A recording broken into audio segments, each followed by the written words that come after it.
This is Kate Beckinsale. You're listening to Baconsale. Well, it's finally time to, well, you know it's been a crime to, well, now let's all jump in. On Baconsale, we've talked boys, Eva and Queen, and yet we haven't ridden on the yellow submarine. But now those days are gone, it feels a little rude not to chat about Get Back Yesterday, Jude. Well, let's talk about the Beatles now, and we'll try our best so we don't let you down. Does the listener like the Fab Four sound? We will see, will we? We'll see. Ooh, yeah. Call George Martin. Call Brian Epstein. Guys, we're ready. We only did it with 3.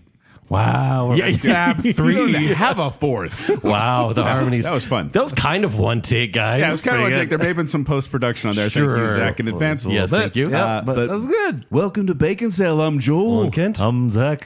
We'd like to thank you for listening to our last episode. Everybody's wacko. We'd like to thank you for listening to our last episode, our summer movie preview. Honestly, there was a lot of good comments, but they are all summarized by Jonathan Basker on Instagram, who said the only films I'm excited to see are Oppenheimer, Spider-Man, and Mission Impossible 7. I think everyone right. kind of struggled to pick a couple others. Guardians of the Galaxy got a lot of love as well. Sure. But like it's already out. Yeah, so we already did a bacon bet on it. they generally think that's the consensus comment. That said, Scott McKay also said, I was surprised Fool's Paradise only appeared on one honorable mention. I figured it would be in the top 5. Excited to see since Kate Beckinsale is in it. Should the podcast be changed to Bacon Nolan or back to Bacon Time? Hey, We're sorry, Kate. We apologize. We apologize. Yeah, we do. But we're looking forward to seeing it. I did put in my honorable mentions. You're wonderful. Thank you. And speaking of thanking, Yeah? we have some new patrons. Hey. We have Davik, Davik. Nice. As a tier 1 patron in a tier 3 bracket, which means they get bacon bits and the extra shows that are sometimes almost always weekly. Perfect. And then we also have A Bake, A space B-A-K-E, Yeah. who's a tier 2 patron. And that means they get access to kind of videos that we do and get to see our faces a little more often, along with We're trying to do a few more of those, too. Yeah, so thank you, Davik, and thank you, A Bake, for your support. We appreciate it. You guys, the patrons really do help us do so much more than we're able to do on our own. So thank you. Thank you so much. We love you. But that's not what we're talking about today. What are we talking about today, Zach? We're talking about the Beatles. The Beatles. It's going to be You guys. very annoying when you use this voice. You guys. talking The about entire show. Talking about the Beatles. For the past couple weeks, I have been doing extensive Beatles research. Oh, I know. And I am so happy, guys. Let me ask, how many pages do you have? 28 pages of notes. Oh, that's low for you. It's low, but I tried to keep it a little lower. But I really did just have so much fun. Like, honestly, guys, giving me this opportunity to do this show finally. No, that's was that's the joke. My right? favorite. It's like I watched my favorite movie, and you guys like gave me this DVD with all the behind the scenes stuff, where I got to see all this behind the scenes stuff. It's like giving Kent a pitch show. Yes, thank you. You guys, I am so happy. I brought you a little something. What? Wait, hold on. What? I'm so happy, guys. I'm on a let Joel have his way more often. This I am is on a Bacon Beatles Bit high energy for Yeah. sure. I am on a Beatles high right now, and I just want That's nope. You are not allowed to do that. not kind of Beatles high, but I'm so happy today, and I can't. So I can't. I got you this. Oh, Sour Patch Kids. Yep. And then Zach, I got you something special. This is as Bacon well. Bit energy. I love it. It's what? Is this? Is this? Is this what I think it is? Open it up, Zach. It's gravy. It's KFC gravy. It's a side of gravy for you, Zach. Is it just gravy? It's just a side of gravy. I'm so excited.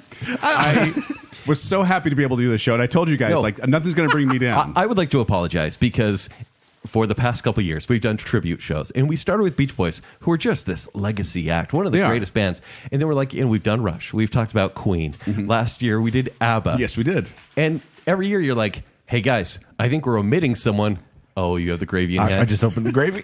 Yeah, careful. I'm going to put my fingies in it. Do it. But every year, you're like, Beatles? Are we missing the Beatles? And it's like, yeah. Yeah. And we all had our reasons for like stalling on this show. But now, somehow, we're doing it. Yes, and also because I think I sold you guys finally because this is our 400th episode. It sure is. And I said, you guys, the Fab 400. And I saw in Kent's eyes, he's like, Yeah. I love a good pun. We got to do that. Honestly, he sold us because Kent and I outvoted him for ABBA, and it looked like we had kicked him, a little puppy version of him. But I He love was so the sad. ABBA show. But I love the ABBA show. No, It was great. I definitely remember that conversation in Cracker Barrel where you broke my heart. But that's not what we're talking in. We're talking about Beatles now. Yes. And honestly, I'm right there with you. I've been listening to their entire discography. I blame you for some of our habits now because you always go the extra mile where you're try. like, I watched every movie of this, or I listen to all the music. And I used to be like, great, I did some research. Now I'm like, I have to match his energy. You may remember, listener, from being mad at me, that when we did the Beach Boys tribute show, Yes. I just picked my least favorite of the greatest hits album. Yeah. Because I was like, I'm not going to go through all the garbage. And you guys did. And We did. so I got in a big trouble for that episode. I'm like, That wasn't why you got in big trouble in that episode. Yeah. I For different had reasons. some strong opinions. Sure. You do. It's Baconsale. But now, again, we have to go through the entire discography just because Joel goes the extra mile. Now, when we say entire discography, I want to clarify that there's a weird disconnect between the UK albums and the US albums. It's tough. There was a deal with like the recording company in England and the recording company in America where they couldn't quite get in sync on what they wanted to do. Yeah. So some albums released in America were not released in the UK and vice versa.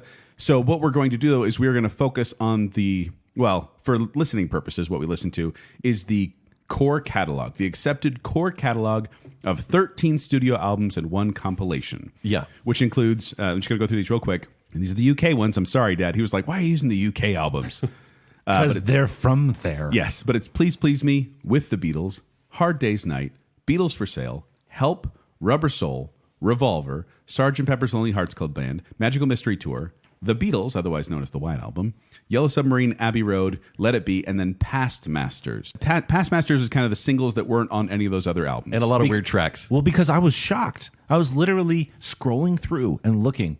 Where's I Want to Hold Your Hand? Yeah. Like it's not on here anymore. Right. Where's the regular, the version of Revolution that I know? Totally. Yeah. It's not on there. It's not on any of the albums. But Past Masters is a good way to catch up on all those. Yep, and that's all the single stuff. Because back in the day, kid, Yeah, here they we had- go. they had A-sides. I shouldn't be old man. I should be back in the day, kids. Oh, back in the day. We released singles. Ah, but And we it had was Gravy. one song, one on the other side of the record.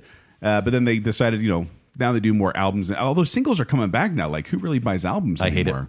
I wanted to ask you guys your personal experiences with the Beatles in your lives. I feel like you and I have similar experiences. I think maybe for the age that we like the Beatles, because in the early to mid 90s, Beatles fever was kind of back. Because of the anthology. Yeah, Anthology came out in 1995, I believe. Yeah. And right before then, I started listening to two The short version compilations. is a bunch of legal stuff cleared up, so they were Yes. finally able to come back and do that. So I was led on to 2 compilation albums, and that was my history for most of my Beatles fandom. And that was the Red album, which was 62 to 67, or 66 possibly, and then the Blue album, which was 67 to 70. Which are the 2 volumes of Past Yeah. Masters, right? Kind of, except for they're more just straight hits. It's not quite the number 1 album, but it's most of their hits. Because there have been a lot of compilation ton. albums since that time. And I fell in love. I was trying to define my musical taste, but I felt like that was the best place to start. I wasn't yet listening to alternative music, and Beatles just fit the bill. And I don't know if it's because it's like pop and you need to have like a starting ground in pop and then get a little bit darker as you go. But yeah, I love them. But then, like late 90s, I was like, I don't care about the Beatles. Who cares about these guys? And honestly, I kind of forgot about listening to their music, or cared not to. Really? Like, Yeah. it all stayed within the 90s? Yeah. Okay. Yeah. What about you, Zach? My like of the Beatles started in high school, specifically 2007, with a little film called Across the Universe, Oh, yeah. which you I may, know that may one. or may not have seen, come out in 2007. Real quick, the synopsis. The music of the Beatles and the Vietnam War formed the backdrop for the romance between an upper-class American girl and a poor Liverpoolian artist. Liverpoolian. So this is a jukebox musical movie that came out, and again, I was in high school, and so I'm like, yeah, I'm gonna watch this movie. It's artsy and it's revelatory, and so I really enjoyed the movie, and then I bought the album, and I listened to that a whole bunch, And I'll tell you what, I mentioned that I saw this movie in high school. Well, I thought, hey, let's relive some time. So I actually watched this movie 2 days ago with my wife. Nice. And I can assure you, gentlemen, that when I was in high school, I had an underdeveloped brain and was very dumb. Because this movie is horrible. Hold on, though. It's horrible. The soundtrack? The soundtrack is much better than the movie. Much, much better. They do some interesting things with the music, and that's actually funny. The soundtrack isn't the same as what's in the movie. Yeah. They record it like a cast album of a Broadway show. Right. And it basically, the album for the movie is a bunch of really good covers of Beatles songs. Listen, but the movie's bad. I'm ready for Jim Sturgis. I think it's time for him to come Sturgis, back. Yes. Evan Rachel Wood. Yeah, she's okay. She's fine. But no, that soundtrack is still great. Yes. But like a lot of Beatles music, 40% is kind of like, what just happened? Yeah. and the whole movie follows an interesting path that the Beatles themselves in their albums, which we'll go into a little bit more. So that was mostly my connection with this music. So it's funny when Beatles songs came on, I was already connected to it, but I was like, oh, I like the movie version better. But I guess this is the real version, so I'm supposed to like this. So I found myself attracted to those songs. Plus, of course, the classics, your Twist and Shouts, your Whatnot. You hear those. What's the Matthew Broderick film? Ferris Bueller's Day Off. There's Twist and Shout in it. Godzilla, actually. Oh, that's true. It's Twist and Shout in Godzilla as well. Mostly through other media, right? I didn't sit down and listen to the Beatles until this challenge. Are your parents fans of the Beatles? No. What is their bread and butter in regard to music? New wave. And 90s alternative. Okay. That's what I grew up on. So my parents were way into the Beatles. My mom liked music like The Doors, but my dad, I guess, had the foresight of buying albums, never opening them, and we still have them to this day. They're going to be worth We have some the money. records. Yeah. I mean, but it's like, when do you sell them? Is it okay When to sell them? Beatlemania raises again. Okay. If that happens after the show. Because I do feel like currently there is this odd anti-Beatles sentiment where they've been hot for so long. They're like, if I may use a sports term, the Dallas Cowboys. Yeah. They've been winning for so long that people kind of love to hate them now. Yeah. And I feel like that's kind of the tide is turning that way. And much like the Dallas Cowboys, they haven't won since the 90s. But the point being is that I wanted to bring this up because, as you know, I'm very happy on this show. I'm very elated to do this show because I was born and raised in Beatlesville. All right. This is like my mom and dad are huge fans. They were teenagers when this was all happening. Cool. When Beatlemania was Perfect time. at its peak. And my oldest brother listened to it. My second oldest brother listened to it. My sister listened to it. Like all my older siblings were listening to it. So of course I heard this all the time.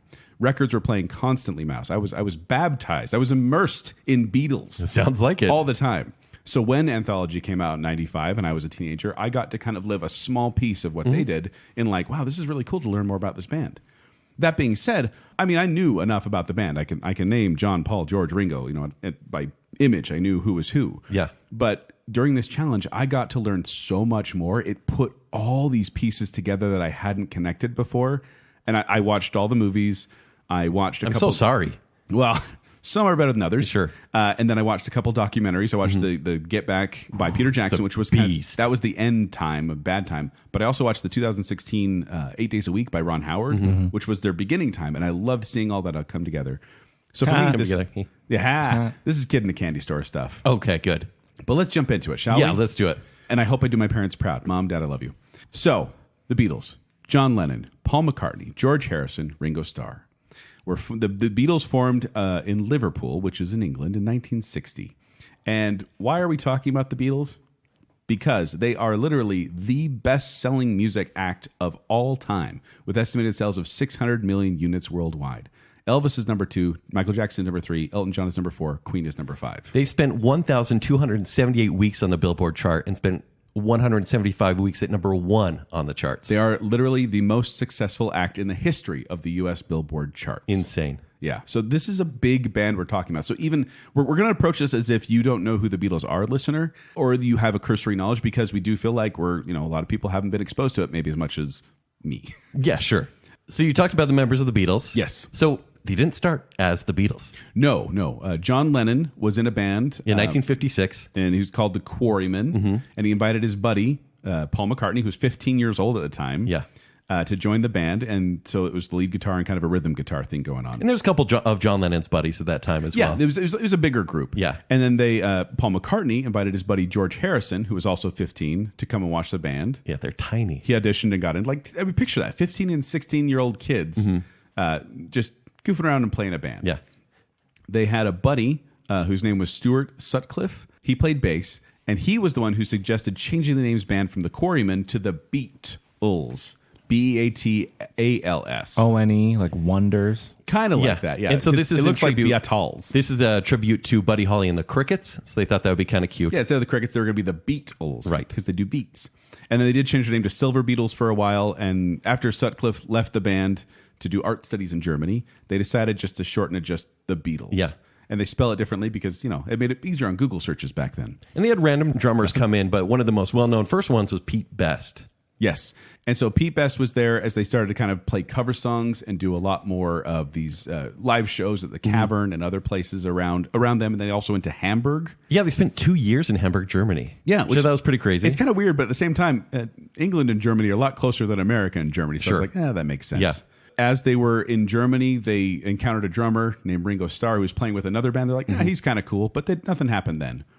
It wasn't until they were playing at the Cavern Club and a local record store owner named Brian Epstein, he heard about them. In fact, someone came into his record store, his dad's record store, and just said, hey, do you have any records by the Beatles? And he's like, who are these guys? And they're like, oh, they're playing around Cubs. You should come see them.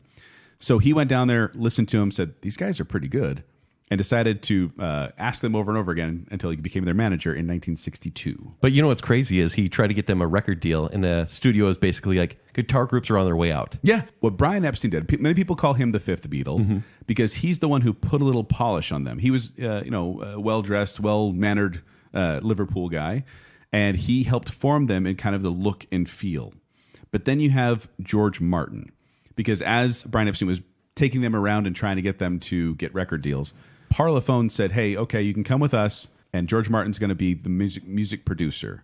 Some people also call him the fifth Beatle, George Martin. There's a lot of fifth Beatles. Because he's the one, Brian Epstein gave them the polish, and then George Martin is the one who kind of made them better in the studio and was able to distribute things. George Martin, that's the guy that wrote all those fantasy books? That was his son, R.R. Wow. Oh, But it's actually, so when they went and started recording the studio, it was George Martin who said, I don't really like Pete Best in this song. Yeah. Let's get a session drummer. And that's standard procedure at the time. But the band kind of went, okay, we got to drop Best. Yeah. And so they got rid of him. We need a guy with a punchable face who's also adorable. Oh, Ringo Starr. Ringo Starr. Because like I said, they played with him earlier. They knew him from before. And they said, join our group. And way back in the beginning days of Baconsale, I did a whole pitch on why they should do a movie about Pete Best, the guy who was almost a Beatle, almost a successful Beatle. He was the early Beatle.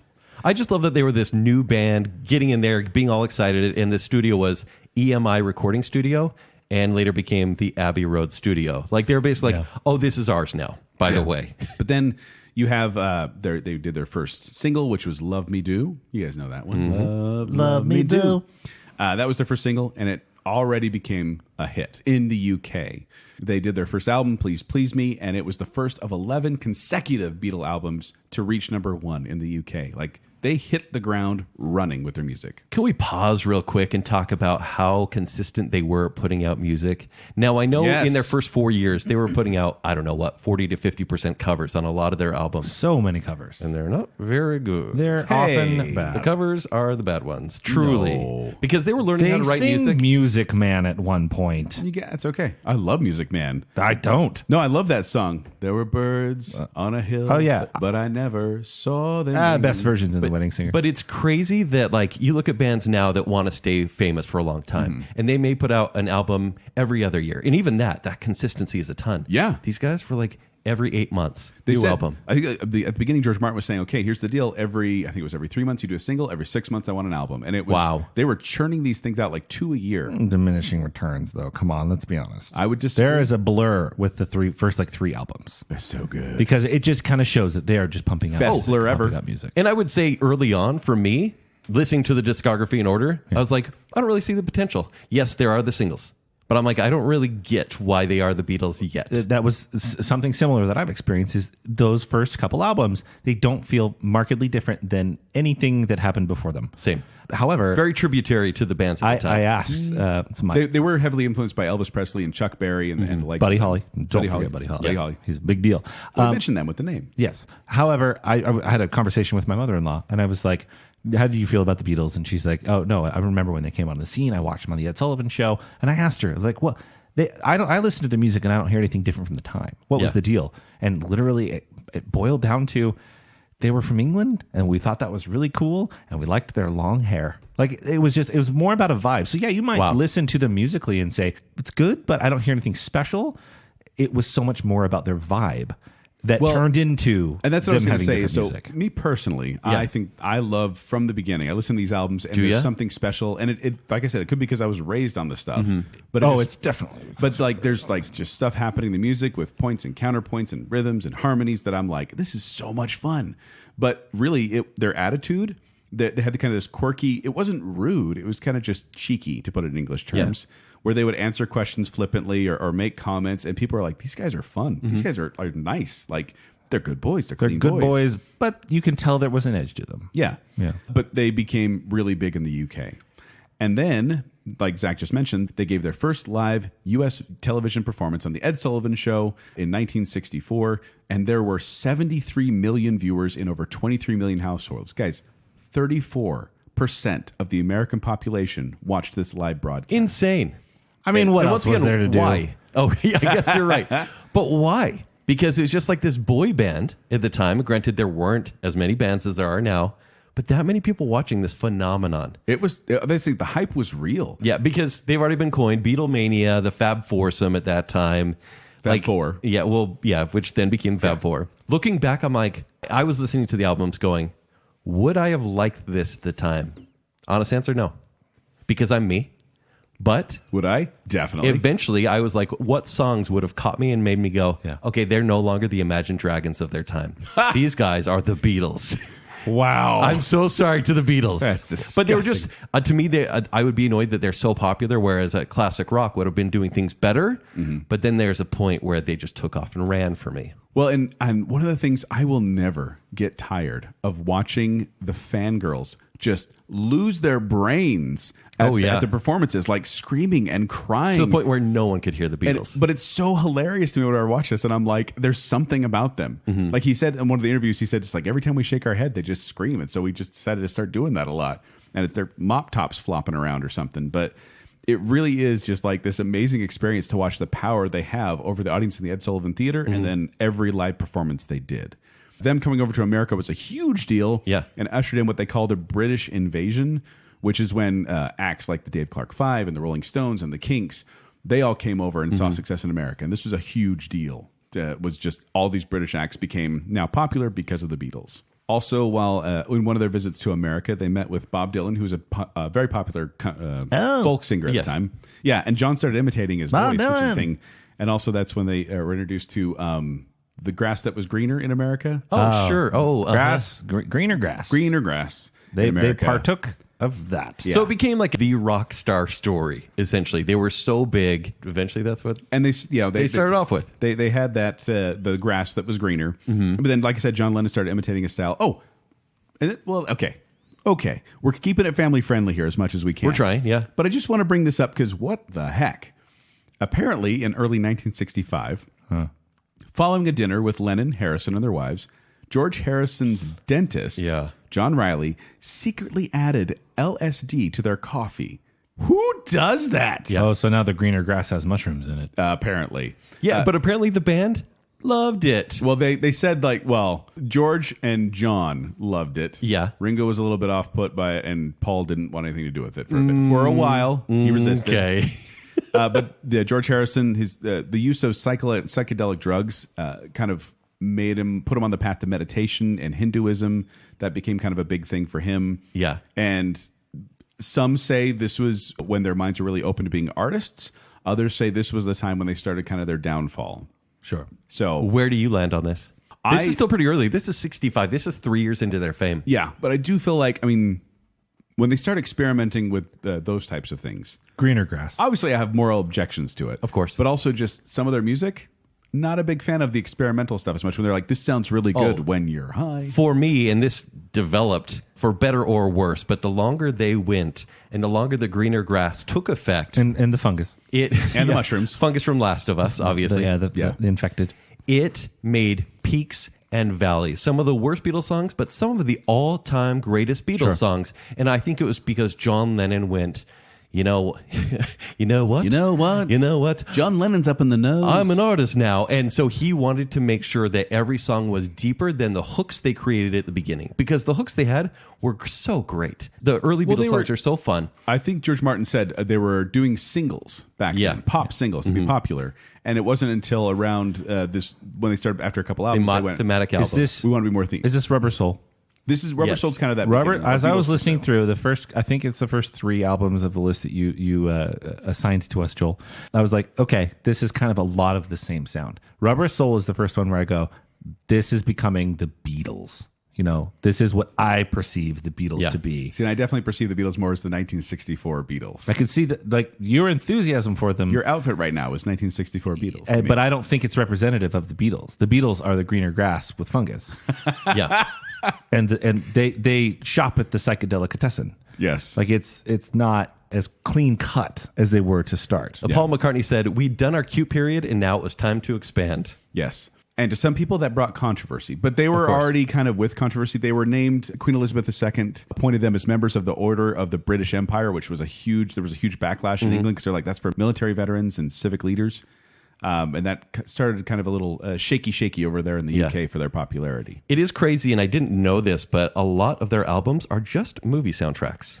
Kind of, yes. I mean, because their studio wasn't super great at licensing them to movies, and so United Artists, the Bond guys, they were like, hey, can we make movies with you because we want to cash in on this as well? Yes. And so they did. In fact, they said we want to make a movie real quick because they're going to be done by summer. Insert Hard Day's Night. Hard Day's Night, Help, and then it continues. And granted, they were contractually obligated to make these LPs. Yeah. So then they got a 3-picture deal of Hard Day's Night in 1964, Help in 1965, and Yellow Submarine in 1968, which was an animated one. Yeah. And they did a made-for-TV movie called The Magical Mystery Tour. I watched that for the first time in research for this I episode. haven't seen that one. Whoa. It's like Star Wars. Did you feel like greener grass was taking effect on you? It's like Star Wars Holiday. Oh, no. It's that level of bad. Fungus.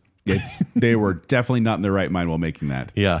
But they really did, in the film and music, they were making just big waves. They were the first rock group to be nominated for a Grammy Award for Album of the Year because rock just wasn't as big of a thing. Sure. It wasn't as hailed back then by critics. But then, like you said, they started making Rubber Soul and moving forward. In fact, George Harrison called Rubber Soul his favorite album. It is where they get amazing. Rubber Soul's where I go, yep, this is solid. Absolutely solid. And it's actually where I start going, I don't like as many. No, I love this. Rubber Soul is good. Revolver? I don't like Revolver as much. What? Like, honestly, that's amazing. We're at opposite I think we are. kind of trajectories here. Yeah. I Venn diagram right there. I start liking less and less songs after this. Oh, wow. Or like on the album. I get you. I think they become more consistent on the albums, but the band was less consistent because they started having issues right around Rubber Soul. Yes. They had some conflicts in the group. Okay, so John Could Lennon we just and talk Paul about their McCartney. personalities, like just spitball? Yeah. So you know the Ninja Turtles. Okay. Who is Paul Leonardo? is Leonardo. John is Raphael. Donatello is George. And Paul is Michelangelo. That's amazing. So that's how in my mind. But no, John was like the kind of the de facto. I just picture them with colored headbands now. John, great. Yeah, John was the creative leader. Paul was the cute one, but also he wrote a lot of the songs well. So like the Lennon McCartney wrote the majority, like 80%, 90% of Beatles songs. And then you get George, the quiet one. Yeah. And he is, his songs were, I'm not a big fan of most of them. He's very experimental. And a lot of them didn't get used until the end. Yeah. But when he comes into his own, my goodness. And then you get Ringo, who's happy to be there. He's so cute. He's happy to be there. Oh, Michelangelo. I think it's Ringo's funny. a party dude. Ringo is either seen as one of the worst drummers of all time or one of the best, and there's nothing in between. Oh, yeah, that makes sense. People are like, he's brilliant, and other people are like, he kind of sucks. Do we have a preference on this show of John or Paul? Paul. I think I'm it's a Paul show. guy. I've always been a Paul guy. Are you a George guy? I was upset when I found out John was actually kind of the leader. I was like, what? It should be Paul. See, I think there wouldn't be a Beatles without John Lennon. No, obviously I because completely he started, agree. right? But there was and his creative. There was force something in his whole attitude about music that he was more the starter, the screaming voice, a lot of the beautiful melodies. But then you have the workhorse that's Paul, and I want to say Paul. I'm going to give Paul 60-40, but John, even though I didn't like him as time went on, and doing this research, I'm like, I like him less and less. Yeah.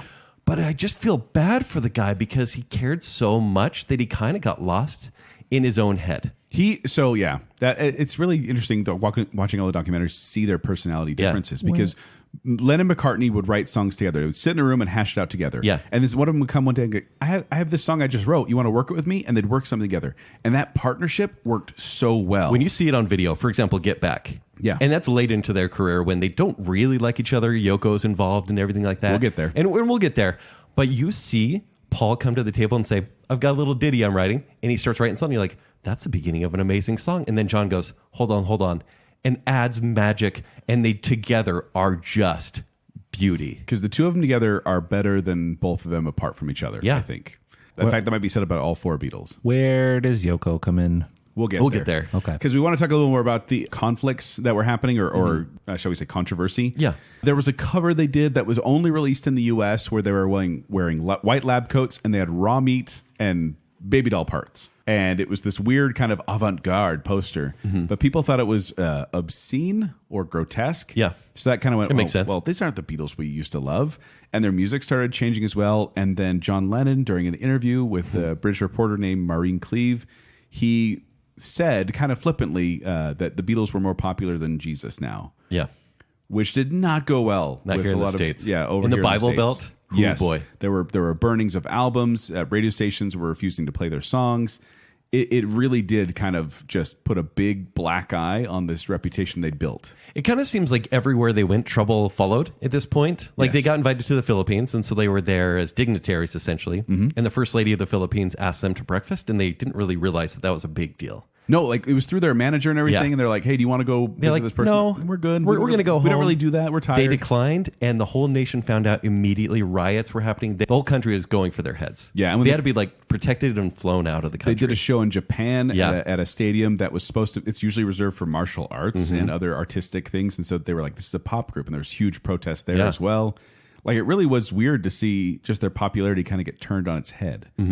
But as they were playing all these concerts, as they had all these issues, they finally doing huge like stadium shows. Yeah. At Shea Stadium and Candlestick Park, and they were getting so tired of the touring scene because they said we're competing with a bunch of screaming people. They don't care about what the songs we're singing are. They just want to see us on stage and scream at us. They were screaming so much that the Beatles couldn't hear themselves. No one could hear what they played.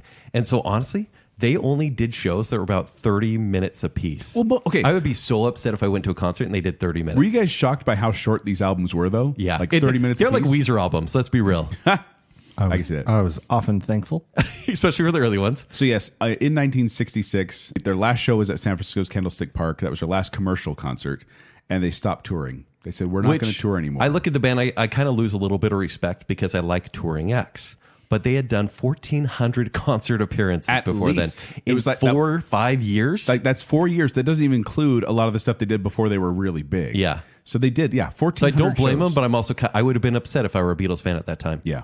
But then they started doing more experimental sounds in their albums, like in Absolutely. Revolver, Sgt. Pepper's Lonely Hearts Club Band. They were just kind of trying new things with like backtracking. This is the crossover, I think, with Paul's friendship with Brian Wilson from the Beach Boys. Yeah. Because obviously Beach Boys were so experimental, especially Brian Wilson. And then also John Lennon was experimental with other things. Greener grass with fungus. But Sgt. Pepper's took 700 hours to record that album. And you can hear it. The production there is zany. Yeah, they go kind of crazy on that. And during this time of experimentation, though, they also had the straw that broke the camel's back. This is the beginning of the end for the Beatles. Because in 1967, Brian Epstein died. They said it was an accidental death, an accidental overdose. And he was really kind of like the dad of the Beatles. He was the one keeping them kind of organized and in order. I mean, George Martin was kind of their dad, too. So it's like My Two Dads. Remember that sitcom? But Has nothing to do with this. But honestly, once he left, they were kind of disorganized and this was such a dark era for them. Even though, music was still coming out, they're still doing movies and soundtracks. They were going to buy an island off of Greece and create a utopia, like a commune. Yeah. That didn't last very long, thankfully. No. But then they're like, let's go to India. Yes, they decided. George Harrison had met the I'm not going to say it right, the Maharaji. That's not right. But something like that. He was into meditation. He said, let's all go to India for a meditation course and get centered again. Ringo Starr left after 10 days. He couldn't handle the food love there. it. Yeah. Paul McCartney, he grew bored and left about a month later. And then Lennon and Harrison stayed there for a very long time, just because they wanted to kind of soak it all in. Yeah, until they found out this Maharaji was a pretty bad dude. Or was he? Was he not? The person that told him that was not exactly reputable. It was this guy named Magic Alex, who was known to be a con man and say things to get his way. Oh, really? So okay. it could have been a big misunderstanding. Regardless, I think it's a good thing they all left. Yes. Because this is a bad time. But they didn't know what to do with themselves. They were not businessmen. They were performers. Right. So they ended up founding this company called Apple Corp, which is not related to Apple. So you guys can stop you're both pledging allegiance right now. I said Apple. I'm sorry. What? But it's not that Apple. It's the other Apple. Come on. But they were going to take care of all the business side. And to this day, they still control all the Beatles' intellectual properties. And they recorded the White Album, which, Kent, I have to say, I said it was overrated on Baconsale before. But the White Album to me is what happens when you don't have someone saying, don't add this track in, don't add this track in, only use your strongest tracks. Because it is a bunch of B-sides. Come on. The White Album is the peak Beatles. No. Sorry, I misspoke. The White Album is the peak of what's wrong with the Beatles. Hold on for a second, though, because we all knew going into this, okay, I'm at the White Album. What are going to be my thoughts? I have low expectations here, and that's fine. So I'm listening. First half of the album, I'm like, you know what? There's some real bangers on here because there's some of their most popular songs there. And I'm like, this is going great. This is amazing. And then I get to the second half. I'm going to stop there because I don't want to say anything negative. Birthday's on there. Birthday's on the second half. It's the opening track. Obla D, Back in the USSR. Helter Skelter. That's like arguably the first metal song. Whoa, I feel like killing somebody right now. Oh, take it easy. But yeah, that second side of the White Album is an absolute disaster. Well, because usually what they do, they go in and jam together, and then they pick the best hits. This felt like they jammed together, and they were having a real rough time, like you said, Kent. Ringo Starr left for 2 weeks. He quit. And this is when John Lennon and Paul McCartney had a falling out. Paul plays the drums. This is when Yoko Ono comes in. And Yoko Ono, if you don't know... What do we get? Number 9? If you don't know who Yoko Ono is, she's John Lennon's girlfriend. Like, I swear, I don't know if this was a trope before the Beatles happened, but you've seen this in a dozen TV shows and movies where it's like the band gets together, everyone has a great time, then one of them gets a girlfriend, she starts calling the shots and kind of interfering. She's such a Yoko. One of them gets an ego, and then they all break up. And that happens all the time, but I think this is one of the first times it happened in real life in that way. Armchair jury, I just think John... he just seems like such a sensitive person, and obviously the greener grass messed with him. I think he's codependent, and I think that's kind of what happened with Yoko. And it's something he had with Paul. Yes, and she said, like, when things started to go poorly, he treated me like the rest of the Beatles because he needed that connection. Yeah, and they had kind of a standing rule of like no girlfriends or wives in the studio. It's just us. Let's do this. But he'd bring her to all the things. She'd just sit on the amplifier, and. If you watch Get Back, you're annoyed at her being in the studio. Her singing. Zack, I don't know if you ever heard Yoko Ono's. Yeah. It is. I heard the Bare Naked Ladies song, You Can Be My Yoko Ono. I love that song. It's great. But hearing her sing, quote unquote, she basically yells into a microphone, and she doesn't do much from what I saw. Yeah. Other than be there, and I think she's just kind of that, parrot on John's shoulder. There's a wonderful clip that goes around social media every couple years of John Lennon performing with Chuck Berry. And they're doing great because these are two legends, right? And Yoko's also there, and she's got a microphone. And Lennon and Chuck Berry are doing their thing, and it's great. And she just decides to butt in with her tambourine and just screaming. He's and they literally cut her mic. Oh, like Chuck Berry looks mad, looks to the side, great, and suddenly her mic's gone, so you can see her mouthing stuff, but you can't hear her anymore. I need to watch this. It's really good. I've seen that too. And like for example, John and Yoko were in a car accident. Yeah, and John was injured, but was able to come back to the studio. And Yoko was told by the doctor she needed to do bed rest, so John literally had a bed installed in the studio, so she would lay there as they recorded. Wow. Now, it could be he just wanted to be around his wife, make sure she was okay. Sure. But also... It sounds like a security blanket. Little codependency sort of there, I think, yeah. And then you get kind of their final era, which is when they were recording the Get Back album, which then turned into Let It Be. Now, Let It Be was their final album release. But recorded first. It was recorded before Abbey Road. Yes. Yeah. That's so weird. Yeah, it's kind of weird how that It worked was out. mixed up in a film as well, and so they kind of spaced it out differently. Okay. Yeah. So Abbey Road is their last recorded album. Yes. Let It Be is their last released album. Correct. Basically, they went back. So it's like if we did an episode of Baconsale and we kind of did, that was good. Kent's got to add in all the stuff in post. And then Kent waited for a while. We did another episode, released that one, and then Kent finally did the post on the other one. We put it out. Exactly. So, yeah. As they're recording it, if you watch the documentary Get Back by Peter Jackson on Disney Plus, it's long and it's a lot of jam sessions, but you see them kind of just falling apart. Yeah. And their final live performance together ever was they decided to do it on the rooftop of the Apple Corps building. Iconic. In London. And they go up there and just do these songs and get shut down by the police. It's kind of fun to it's watch. perfect. But and then their last actual recording where all four Beatles were recording together was in August 1969. They mixed and completed I Want You, She's So Heavy, which I don't really like that song, so I feel kind of sad. It almost goes somewhere until She's So Heavy. Hey, we'll talk about it here soon. Okay. Oh, okay.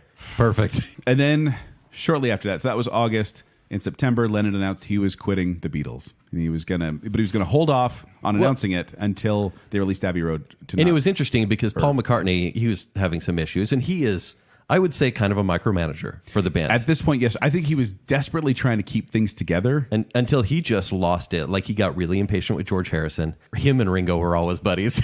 Ringo is just everyone's best friend. Happy to be there. But John Lennon and McCartney, they would often, start talking in public, and this was after the fact as well, about the ownership of some songs, and McCartney just couldn't handle it anymore. So he's the one that filed for dissolution of the band the last day of December 1970. Lennon didn't actually sign the paperwork until 4 years later. At Disney World. Yeah. But, and Paul, he was also, one of the reasons he quit the band was he was, one of his songs, Long and Winding Road, they added in a bunch of orchestration in it, which Phil Spector did, which he did not like. Not a good version. And so he tried to get him to change it, they wouldn't, so he left in April 1970 and then dissolved the band in December, or tried to dissolve the band in December. And obviously, when a band like that breaks up, that's a decade.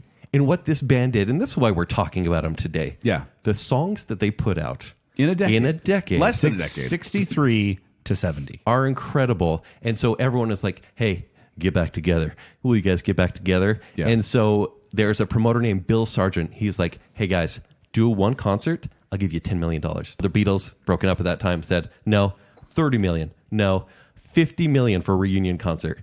The hurt feelings were too much. There was also an episode of Saturday Night Live when Lorne Michaels on the air, because it's filmed live. He just said he was doing it. It was a joke. It was a sketch, and he said, like, if the Beatles come here and perform on Saturday Night Live, I will give them $3,000, like kind of as a joke. John Lennon and Paul McCartney were literally watching the episode, and they were within driving distance of the studio, and they went, "Wonder if we should do that." Like, they almost went, but they're like, I'd have to put my shoes on. Yeah. Which would have been funny. Yeah. And then they all went their separate ways. George quit a couple times too as well. He was not happy near the end there. He said once he went to India, when he came back, it felt like regression. He did not like coming back. He wanted to do the other stuff. I do feel like his songwriting skills grew after India for some reason. Sometimes. Oh, I think absolutely. You really don't like George Harrison. I didn't know how much I didn't like his music. I don't, him as a person, I don't, fine. See, I love the history between he and Clapton. I think there's a lot of influence there between the two friends. Yeah. Sometimes frenemies. So they went their separate ways. They had their solo careers, for better, for worse. Some people like their solo stuff. Some people don't. But it was never as good as them as a whole. And sadly, and this is a little more sad here on Baconsale, but in December 1980, John Lennon was shot and killed outside his New York City apartment by Mark David Chapman. And from everything I read, John was nothing but nice to him. Signed a record album for him. Chapman actually said he was so nice. He's like, hey, do you need another signature? Are you good? He basically killed him because he just wasn't right in the head. And he started going into the hypocrisy of celebrities. Yes. Because John Lennon would sing about giving up all your possessions. But he lived a very lavish lifestyle, obviously. Yeah. And so he was upset. Especially he said, And also with the comment about being more popular than Jesus. He had some issues with that as well. But yeah, I mean, he's still in jail. Mark David Chapman is, and he's been denied parole like 12 times. But so John Lennon was sadly killed. And it was right after one of his albums came out with, I believe, Imagine on it, if I remember right. And that kind of launched that album into kind of super status after that. I couldn't imagine, granted this was 10 years after the mega popularity of the Beatles, but what it would have been like to be alive at that time and conscious of that death. And I remember it was actually Howard Cosell during Howard Cosell. It was an NFL broadcast. Monday Night Football. They actually broke the news on Monday Night Football that it happened. Like as they were announcing a game, like they paused the announcement. To do that. I've heard that clip. It's interesting. It's surreal. I've actually been to the location where he passed away. Oh, okay. Yeah, in New York, and it was just one of those kind of eerie, not eerie, but like this sad. It was a sad atmosphere. And then also, before George Harrison died of lung cancer, because he died of lung cancer in 2001, I wanted to talk about the fact that in 1989 they finally ended the lawsuit and were able to do the whole anthology project, and they got to work together and use some of John's old vocal tracks to make new songs like Real Love and Free as a Bird, which I actually really enjoyed as Beatles songs. But then, yeah, George Harrison passed away, and that just leaves Paul and Ringo out there doing whatever they're doing still. And it seems like time heals all wounds. Obviously, death is going to get in the way of that. But like even in 1988, they were all accepted to the Rock and Roll Hall of Fame. Yeah, in their first year of eligibility, they got put in there. And Paul said, "I can't go. I can't fake a smile. Like the feelings are still too fresh." Because that was the thing; they were still tied up in all the legal stuff of song rights. But then you have George Harrison's death, like you said, in 2001, and they were like, "Guys, come on." And obviously, Anthology, they worked together. Yeah. But they did a huge tribute for George Harrison. Yeah. Well, but all that was left was the guy in charge and everybody's pet, Ringo. Well, and Eric Clapton and all these amazing musicians at the time. They did a good little tribute there. At that point, there were new albums. Like there was one, right? With all their number one hits. That thing sold incredibly well in the year 2000. And it's just kept going. And then streaming, they had some issues with the streaming wars and everything like that. Took them forever to get on Apple Music. Yeah, Once especially again, because the Apple Core thing and then Apple Music. I was going to say Apple Music actually sued them about the name. Yeah. Or they sued them. And then There's a lawsuit. finally in 2015, they released their music on Spotify and Apple Music. And then once again, Beatles resurgence. Yeah. But I do feel like even with that and the documentary in 2016 and the Get Back in 2021, that it didn't quite hit the heights that Anthology did. Right. And so, I don't know. Well, that was destination TV. Yeah. I think streaming is a little bit different. It is. But I just, I wonder if the anti-Beatles sentiment can be turned, if people can turn their hearts to the Beatles, or if this is just going to be, one of those things where, they'll be good and they'll always have those records, but they're not going to be as popular as they ever were. I think over time their influences felt less and less. Do you feel like there will be a phase, though, where people go, by the way, it's funny. These guys invented hooks. It's funny because I think that the phase comes from the young, impressionable, and the hipster amongst people, which is hilarious because, as you guys know, like you talked about, Kent, you wouldn't have been a fan back in the day because they were the biggest thing. True. Yeah. So it's just kind of ironic that this is popular as a sort of an alternative. Yeah. The biggest thing ever for a while is alternative. And I think now. that's where the animosity comes in. I think it's a lot of the Kent vibe where people go, oh, everyone says they're the best, but they're not. And then you go, okay, who's the most influential band of all time? And they go, Rolling Stones. I looked at some, that website Ranker, where people, just kind of vote for stuff. Yeah. If you go in and search worst Beatles songs on Ranker, you know what the number one on that list is? Hey Jude? None. And that is not possible. It's none? None It's not. is the number one option. It's not. I love that. It's not because we're going to talk about some now. Of course. Yeah. So we have, as we do on these tribute shows, we have our bottom 5 Beatles songs, and then we're going to do some little honorable mention awards in the middle, and then we're going to do our top 5 Beatles songs. And you guys, this was not easy for me. No. Bottom 5, maybe a little easier, but even then I struggled. Well, because you want to include songs in the playlist that we're creating for the listener. On Spotify, you can find our Baconsale Beatles playlist. On Obviously, Spotify. we don't want to duplicate each other's answers very much because we want it to be a pretty extensive playlist of their discography. But also, it's like, well, this is my 6th favorite, and I'm not including it on a playlist of my favorite songs. I know. It feels wrong. It does feel wrong. I stress about this for 3 days. I'm still stressing about it. Ken, and Zach, I'm not, and listener, I'm not kidding when I say I limited myself to 40 honorable mentions. I went to 40 and I went, I gotta stop adding songs here.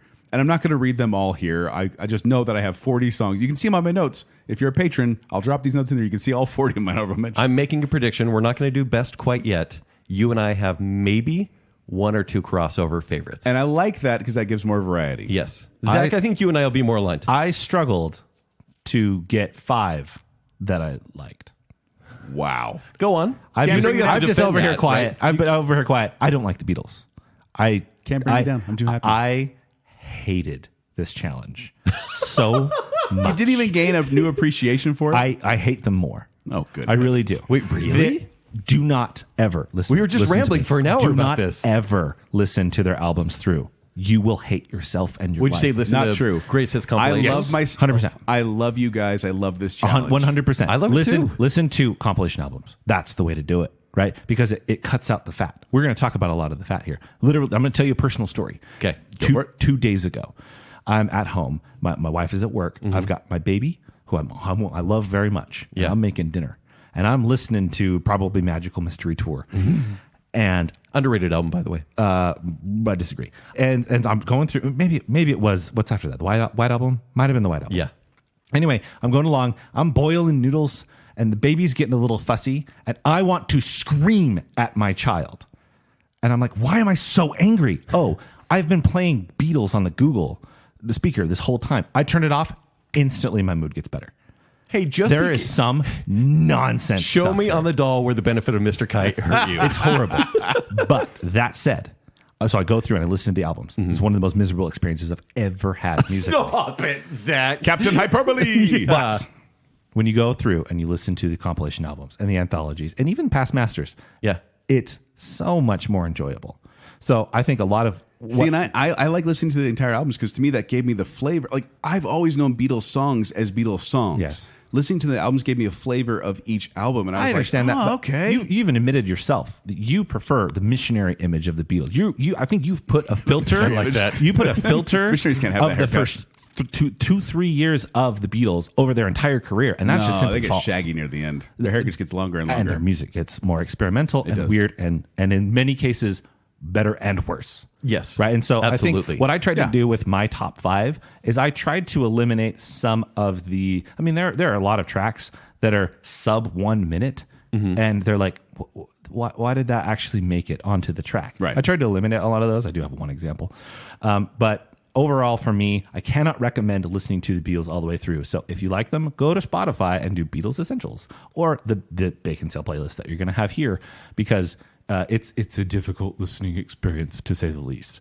I would totally disagree because I had so much fun listening to it and playing it in my house 24/7 for the past couple weeks. As a gateway, you're right.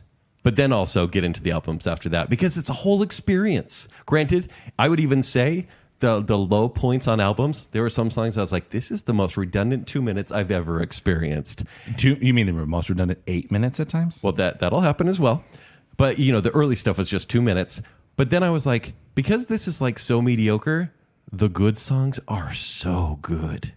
When There's something about them. the Yeah. sun shines. My dad gets really annoyed with modern day music because it's all unison fuzz, is what he calls it. Everything's doing not in wrong. unison.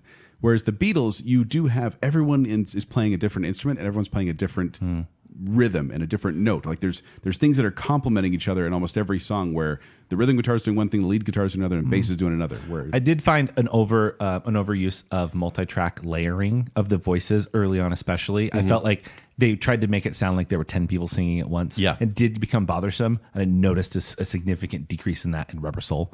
It's why I started liking it much better. I get it. You heard more singular voices, which I appreciated. But Well, probably because they were more divided and they were recording separately. yeah, there's at that some time. songs where some Beatles just didn't. Some of them didn't work on the song at all. And I was actually looking, there's lots of examples of, Paul played the bass, except for on a lot of songs, especially the ones that he's singing. It's crazy. So now I'm worried about hearing your worst songs because I feel like, once again, like the Beach Boys, they're going to be pretty good. I think my worst songs are bad, but Okay. I tried to not be controversial. I've already said that Hey Jude deserved to be on the worst song of songs bracket. But it also deserves to be on the best. I've already beat that dead horse, and I will not be talking about that Yeah. today for sure. So would you like to start us off I with will your start number 5? today with my number 5, which has already been Number talked 5 about worst. on this very episode. This comes from the Abbey Road album.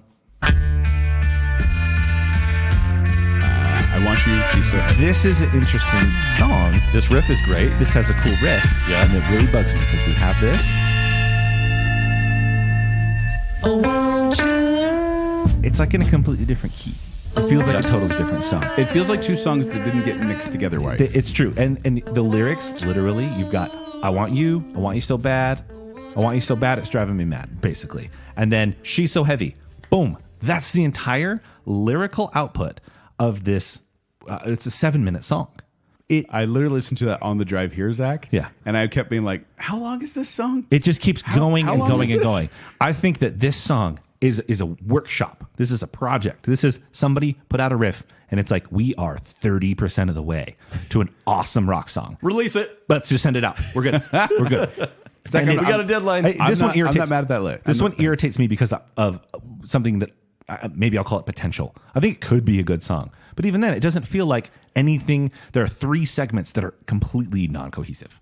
This is there's a better version of this in Across the Universe because it's all in the same key. Zach, I don't disagree with this pick. I actually don't hate the song because some parts of it I like, but I agree this is not one I put on my favorites list. This has moments, but far too long, and it just feels like And that's a Lennon one, right? this one's credited as a Lennon-McCartney, Probably Lennon. So it's You can't feels just say probably. with feels that like a sound, Lennon. it's probably that experimental sound is Lennon. Paul McCartney got weird too. was You know sung. this. It was the vocals are by John. Yeah. But it feels more John Lennon-ish. But that is my fifth worst All right. Beatles song. I will skip it every time. Yeah. Kent? I'm going to play Zack. This is from Abbey Road, which came out in 1969. Whoa! Wow. This is considered by many. Come Together is considered by many to be one of the best Beatles songs. Oh, gross. I hate this song. Always have. I find it hard to listen to, and it's cool to go. There's nothing to the song. It never builds. There's no bridge. It never goes anywhere. That riff. Come together. Dun, dun, dun, dun, dun, dun, Right now. Dun, dun, dun, dun. 17 times. It's true. It doesn't go. Don't like it because it's so tedious and tired. And this was actually a song that John Lennon wrote for this psychologist named Timothy Leary, who is a very strong advocate for fungus.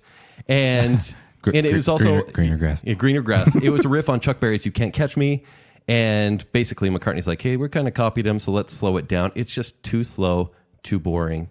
It's a campaign song. I know I just said this, but the version that's in Across the Universe is sung by Joe Cocker. It's better, It is. but that's a hot take.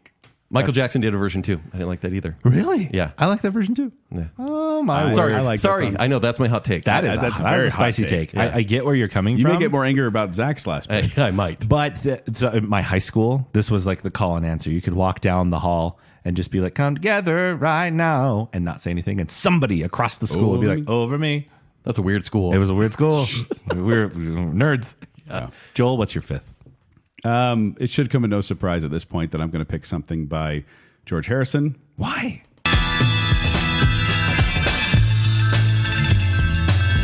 Only a northern song from Yellow Submarine.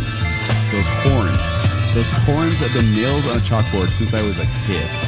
And this was on Yellow Submarine. It's written by George Harrison. Yell at a baby.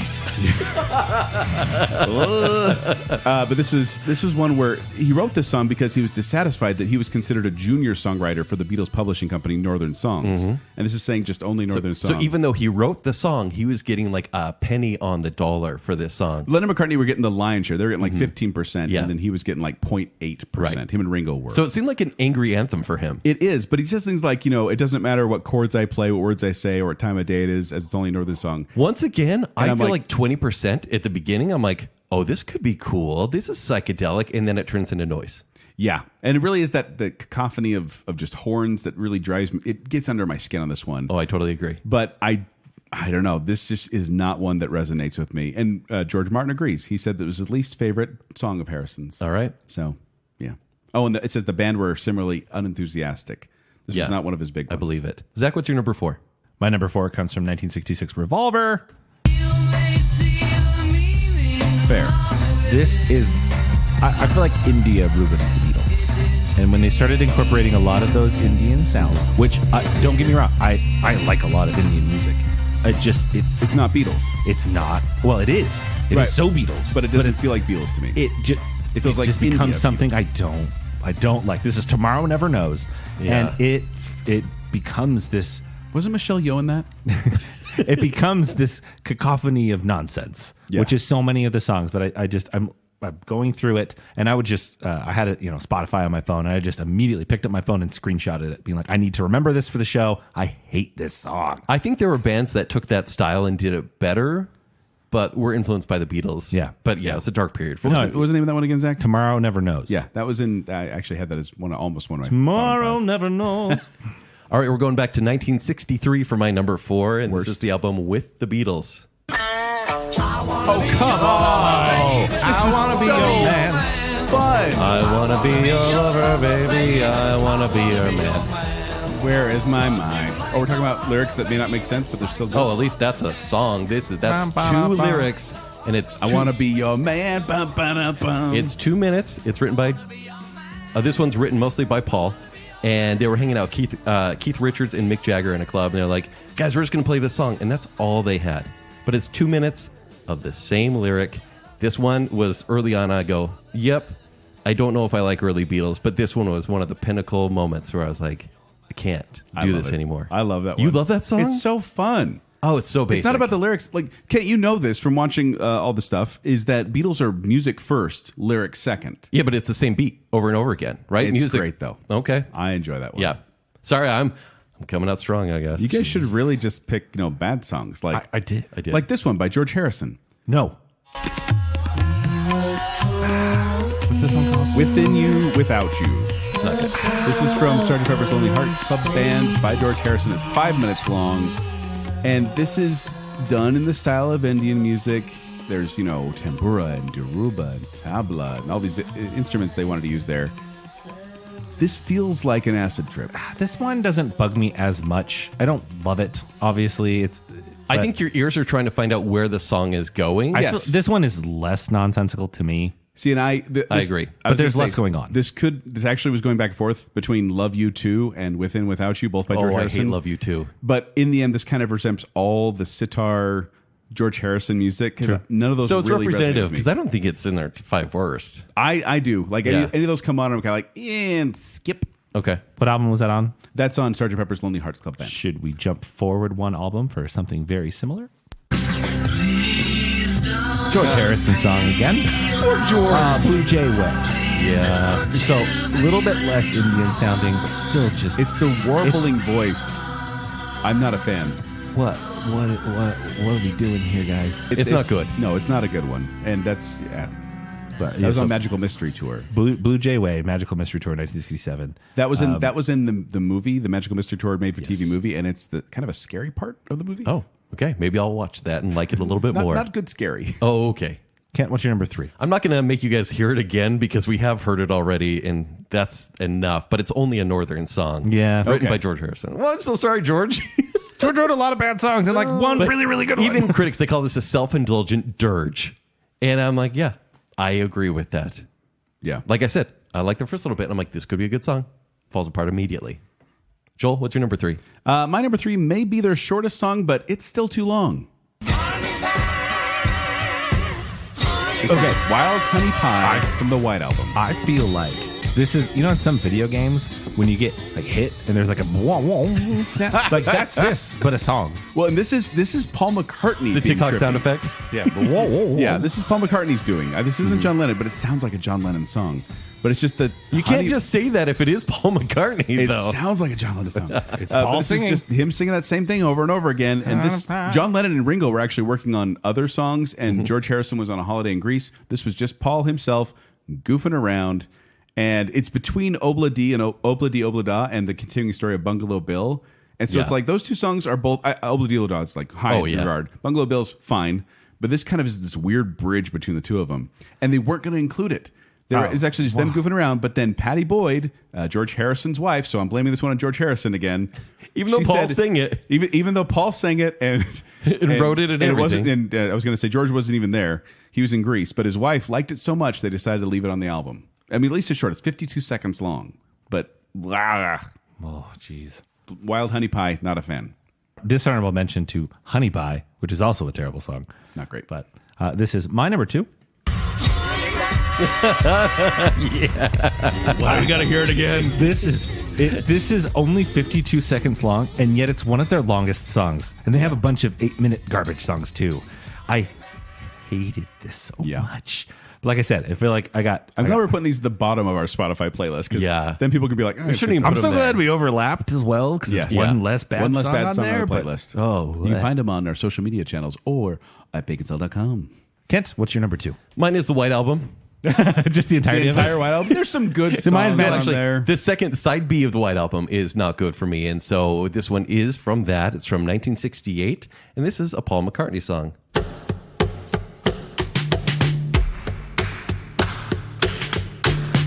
Trying to place it. Why don't we do it in the road? So Paul McCartney was on safari, and he saw some monkeys being animals. Enjoying each other company. They were elsewhere. We They can were say elsewhere. that. Yes, from the Friday the 13th show. Not the monkeys, the TV monkeys. hey, they're the monkeys, but actual monkeys being elsewhere. And he goes, hey, animals are just so deep that they can just be monkeys. And They're so maybe unashamed. Humans can be that way too. So he wrote this song. He recorded by himself, and John Lennon held a grudge forever about this song. John Lennon hated this song. Really? Yeah. So basically, Paul went in with Ringo and said, hey, let's just do the song real quick. And so basically, John Lennon and George Harrison, they were hurt by this. So they're kind of like taking sides. And this was late Beatles, so they were already divided at that point. Yeah. He said that Paul did that a lot, whereas he goes, I never did that. I never went to the studio. Whereas Paul McCartney, years after, was like, look, I know I'm seen as the mean one. Paul McCartney kind of knew it because John Lennon was like the peaceful, nice one. And he goes, I'll own that. But we all did that. We all went to the studio and made our songs. Someone had to be the dad. Someone had to be the grown-up. No. You can be the dad, but you just made an atrocity. Oh, no, I meant just the controlling it. Oh, absolutely. Yeah. Dad, don't do that, This Dad. is a low point for Paul McCartney. It's my number 2. There's only 2 lines in the whole song. I would agree. Why don't we do it in the road? And they're probably just talking about, basket weaving. or something. I was thinking In the road. It's a prequel to Dancing in the Street. Yeah. Why don't you dance on the road? Yeah, just okay. dancing. It led to something great. Dancing. Yeah, that's all. Zach, you and I are in sync because this is my number 2. Blue Jay Way. You don't have to play it again. We're fine. This is another part. But, honestly, this sounds like 2 terrible songs sloppily stitched together by a sad drunk. Playing at the same time. Yes. It's creepy and not in a good way. This is... And he wrote this, actually. It's named after a street in the Hollywood Hills. And it's about someone trying to find their way to Blue Jay Way through the fog-ridden hills. And he wrote it while he was jet-lagged, which I think you can obviously tell. This is not a good song. I didn't like it in the movie Magical Mystery Tour. I didn't like it on the album Magical Mystery Tour. I don't like Blue Jay Way. It's bad. By George Harrison. So, Zach, you're at number 1. I'm at number 1. And I don't know if you're going to share mine and Joel's number 1. If we don't all pick the number 1, I'm going to be very confused because there's an obvious winner Because for worst only one song. person needs to play this song, but if you play a different one, I think I'll be a little I knew disappointed. for a fact which one you were choosing, so I chose something else. Okay, then what is yours? To me, this is the most grating song I may have ever heard. I have negative connotations from it from when I was in school. Anytime it so worried. pops up, I skip it. This is one of the most annoying songs I've ever heard. I'm so worried. Oh, no. I knew it! I knew it! I knew it! I hate this song. I'm so glad you Talk chose about this. earworm. I love More this like song. irritating So- worm. I was happy song. So I'm listening to this, driving around with my daughters, and this song came on. And my daughters were making fun of me the entire week. Dad, why are you listening to the Beatles? This song came on. My youngest started singing it too. I'm like, Yellow Submarine? I haven't really exposed you to this. She goes, Dad, Beat Bugs. Beat Bugs. Which is a horrible cartoon. Yeah. But they sing the song a lot. The kids always sang it when we were on the bus on field trips because we were in the Yellow I Submarine. can't believe, Zach, I understand you putting that maybe if you thought it was annoying, but you're number 1 after all the other ones that we've talked about. I think because the popularity, it is ever present in culture. Blue Jay Way doesn't get stuck in my head. Not even your guys' choice gets stuck in my head. Not even Yep. when you're half awake and half asleep and you see shadow people on the wall. Maybe I Want You, She's So Heavy gets stuck in my head. But they're so nonsensical that I listen to them and I'm mad and I turn them off and it's gone. Yellow Submarine sticks with you forever. Is And it the it's so earworm good. of all earworms? It is the worst earworm. Save for our earworm show. For me. Zach. And it just Ringo's voice. Is it their worst song? No. Wait, is Russell Crowe singing? That's a great pick. That is an absolute That is great not pick. a great pick. I understand it, but I don't agree with it. But Joel- but I'm fine. I'm happy. We're having a good time. And I fully admit You knew which are one we were going to gonna play the worst song. Joel, please maybe play of all time. the worst Beatles song. But which part of it? Oh, any part you Pick, like. there's 8 minutes to Here we pick. go. 9. Number 9. This is Revolution 9 from the White Album.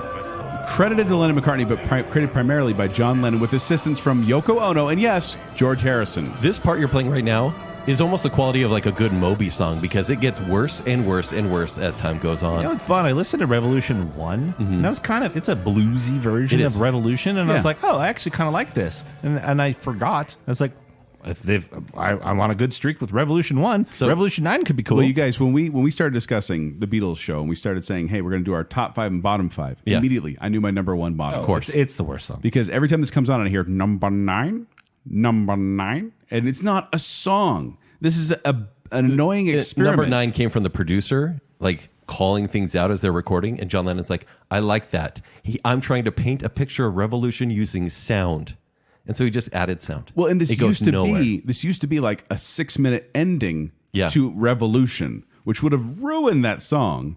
They do that a lot. But then he added in like overdubs and loops and sound effects, and they're like doing echoes and distortion and fading. It's almost like you can't really count this as a actual song, right? No. But considering they waste so much time on an album for this, over 8 minutes. and it capitalizes on the White Album and kind of just, I would say, not that it's an amazing thing, but it taints the entire experience. Not to mention that Charles mentioned Revolution 9 more often than any other album tracks by the Beatles. He thought Charles it was Manson? Charles Manson. Helter Skelter, anyone? This is more Piggies. than that. This is more than Piggies that. too, yeah, I was you're gonna say, right. those are the 3 songs he mentioned, but he mentioned this one the most. He said this is a parallel of chapter 9 in the book of Revelation. That's what he thought it meant. Okay. And helped him go a little more crazy, shall we say. Yeah. So serial killers like this song. I don't. So if you like this song, You're probably a serial killer. Serial killers like the Beatles. There you go. Revolution number 9. yeah, I could finger boop on that. Okay. On the choice. Okay. On the choice. So there's our worst. All right, before we get to our top picks, we're going to take a little break here and offer some awards. These are songs that didn't necessarily get picked for the top 5 or bottom 5, but they deserve recognition, and we're going to have itty-bitty little trophies made for them. Yeah. Joel, why don't you start our awards ceremony? Oh, certainly. I'm going to start this one with a very early Beatles song, and I'm giving this the So Dang Cute and Innocent Award. Aww. Oh yeah, I'll tell you something. I Want to Hold Your Hand. Oh my gosh, that is so cute and innocent. And I imagine these little 15-year-old boys being like, I want to hold your hand, and all the girls scream. Oh, it's so cute. This was on Meet It is so cute. This was on Meet the Beatles in the U.S. That was not a UK release, and it's a John Lennon, Paul McCartney song. This would have gone straight to the top of the charts, but it was blocked by She Loves You, another Beatles song. This is the group's one's better. first #1 hit on the Billboard Hot 100, and it became the best-selling single worldwide, selling more than 12 million copies. There's also a German version, which is fun to listen to. I heard that on Past Masters. I'm like, wait a minute. This is German. That's weird. They didn't want to do it. Sure. But they were kind of forced into it. They said that's the only way we're going to get in the German But their market. roots are in Germany as well, so why not? You will sing that thing you do in Spanish. And this is also the song that, like, not only was it played, there was going to be performing it on the Ed Sullivan Show. They were going to do it, but this 14-year-old fan or 15-year-old girl of the Beatles named Marcia Albert, she wanted to hear it on the radio earlier. She wrote her local DJ and said, "We have this music over. Listen to this song. They have this over in England. Why don't they have it here?" So she wrote a little letter and she mailed it to her local DJ. Yes. This is a rocking little. Okay, cool. Oh, my jockey play. But no, the DJ said he actually pulled some strings and got the album, and he said, "If you can come down to the station, I'll let you introduce this." So little Marcia Albert was the one to introduce Washington D.C. to the Beatles with that song. And Brian Wilson flipped when he heard it. Oh, He yeah. said he thought it was so cool, and he was worried about the future of the Beach Boys. 'Cause Well, this is the he new should have been, coolness. but because of Mike Love. My first award is Across the Universe did it better. Most. Oh, you like the TV carp over? Did it better? I'm looking at you, Joel. Hey, wait, is this Across the Universe or is this Zoe's Extraordinary Playlist? Doesn't matter. It's so much Not that I have anything better. against that show. I want to hold your hand. I specifically noted while I was watching this movie, I said I really liked this version, and I think it showed that I Want to Hold Your Hand is a good song because it was slowed down and it's still really good. And really, that's why I chose this, because the one I sing when I think of Across the Universe is Hold Me Tight. I love that one. I just love, it's Evan Rachel Wood who sings that one. It's a very doo-wop version, but female-centric. But the one that makes a drastic change is I Want to Hold Your Hand. Yes. And it makes it really beautiful. I think it needs to be slowed down. And I do think it's so cute. And I love the Beatles version. I just think it's a superior version slowed down. And I know that sounds wrong to say a cover by some almost no name is better. But I think the variety You can't makes bring it me better. down. I'm still going good. I'm still on the No, Beatles good, side. good. I'm not here to bring you down, Joel. I'm not here to bring you down. Don't bring me down. Well, in a similar vein to yours, Kent. So you had Better and Across the Universe. I actually am just calling this Best Beatles Cover. Okay. What the? We're adding We're doing a covers to our Beatles playlist. Yeah. But I love it because it's, as it's long all as we're good. acknowledging that people love Beatles music, I'm happy. What would you do? Hey, this was on our other show. He was. Would you stand Yeah, this up is and walk out this is on from the Wonder Years, guys. This is with little help from my friends, which is on Sgt. Pepper's Lonely Hearts Club Band. But this Joe Cocker version, to me, is the superior version. And I think you meant, you would have had. Yeah, me too. Yeah, it has that. I remember. Yeah. Has that added nostalgia. It's great. But It's so good. Joel? This next award I'm giving out here is called First One to Play It Wins. This is Birthday from the White Album, 1968. Mainly Paul McCartney. But this is honestly something they just kind of made something up. They had a riff. They decided to go with a birthday song. John Lennon said it was a piece of garbage. He was not happy with it. But they made up on the spot.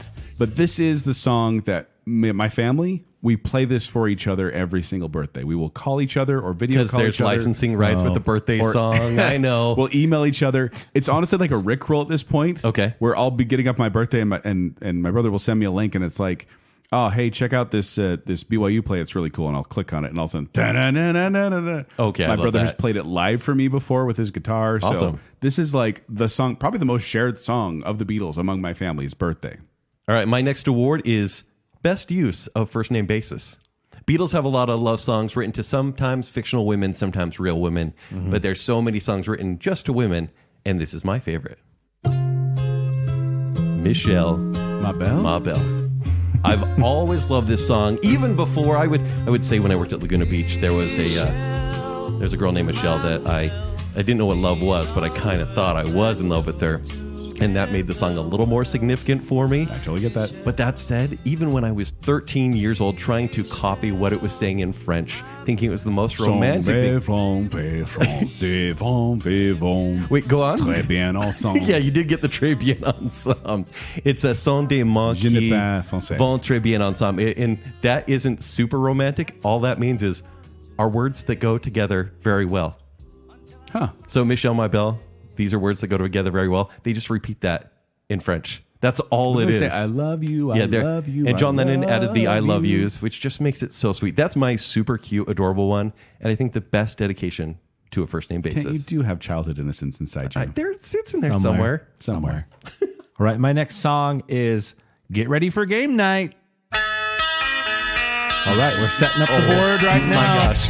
I love Senator Skatan. We're setting up the board now. Get your trains ready, sort those out. Wow. Because we're playing Ticket to Ride, kids. Yeah. And it's going to be great. And every time we play Ticket to Ride, I have to turn on this song. Oh, yeah. As we start rolling and we start, getting through the game. I sing the same thing when I'm playing Transamerica. It's just I think of Ticket to Ride. So I get the same song stuck in my head. Any train game, this is going to play. Yeah, of course. But does your baby care? She don't care. Nobody's getting yelled at either. Joel? This next award is called Darkly Amusing Childhood Favorite. Song about a No, this is one of those weird No, ones. it's Animal Farm.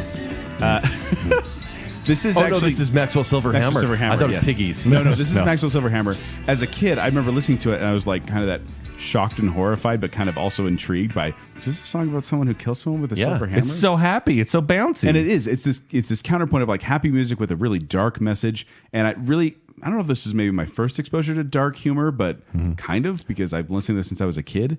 But what Paul McCartney said, this was Paul McCartney's baby. It was credited to Lennon McCartney, but this is definitely Paul McCartney's song. It was on Abbey Road, and this may be the song that have destroyed the Beatles. Really? Paul McCartney made them do it so many times, over and over again. Got an anvil in there, they're banging on it. Yeah. But he just wanted to get it just right, and they couldn't get it just right, and it was so annoying to all their bandmates. They all have said this was the worst recording session they had, was trying to do this stupid song. I believe it. I like the song. And Paul did describe it saying this is symbolic. The silver hammer is symbolic of the downfalls of life. He said things are going well, and all of a sudden someone comes cut the legs out from underneath you, and that's what it symbolizes. But it's all about this serial killer, this kid, Maxwell, who kills people with a silver hammer. And I enjoy the song, oddly enough. Jake? He doesn't now, listen. this is where I have to ask you: did you watch 1978's Golden Treasure of Sgt. Pepper Lonely Hearts Club Band? I didn't know it existed until you told me about it, and I have not seen it yet. Okay, you need picture this song, Maxwell's Silver Hammer, sung by Steve Martin. Oh. That is in that movie. I Okay. can actually picture that. He's studied metaphysical science. He kind of talks like that the whole time. And that's the way with the Bee Gees playing the Beatles. Bee The Bee Gees Gees playing Sgt. Pepper's band. The Bee Gees are playing the band. They are going on an adventure to get, I think, magical instruments. Makes sense. Alice Cooper's in this movie. Am I in greener grass right now? I think Earth, Wind, and Fire Wow. in the movie. They do a cover. Oh, Yes. Joel's going to watch this for sure. I may have to complete the set. Kent, don't watch it, but maybe watch some clips Okay, on deal. YouTube. It's a trip, man. Well, I'm about to discredit everything I've said on this show. All good opinions I may have ever said on Baconsale with just this selection. This is my Good opinions or just opinions? guilty pleasure, my favorite post-Beatles song that's not Wonderful Christmas Time. Oh, post Beatles meaning after the Beatles broke up. Post-Beatles. So this solo. is, I'm going independent. Don't you dare. Can I play? Don't play that. It's not Christmas. But my favorite is maybe just as bad. Yay! Hold on, let's just enjoy this for a second. I got my mind set on you. I got my mind set on you.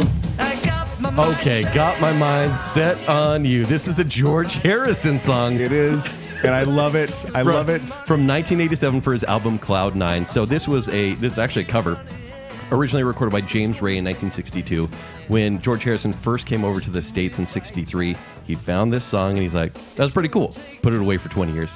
He's like, I'm going to do a cover. And the cover is so dang fun. I really do enjoy it. In fact, when Zack asked us kind of offhandedly of like, Yes. what do you guys think your favorite What's your solo favorite song post- is? Yeah. Beatles song? This was one of the first ones that came to Really? mind. And not just because Waylon Yankovic did this song is just 6 words long. Yeah. It's a parody of it. It's so good. But I really do like that song. And it's funny because like it shouldn't be the song that like I'm mentioning here. There are greater songs. I would say better songs. This is just a favorite one, but this is the Better song musically, but more annoying lyrics. Yes. This is the song that broke the tie for number ones for the Beatles outside of the band themselves. And so George Harrison took the lead from there. Granted, this was his final number one. But the music video has Wesley from Angel and Buffy.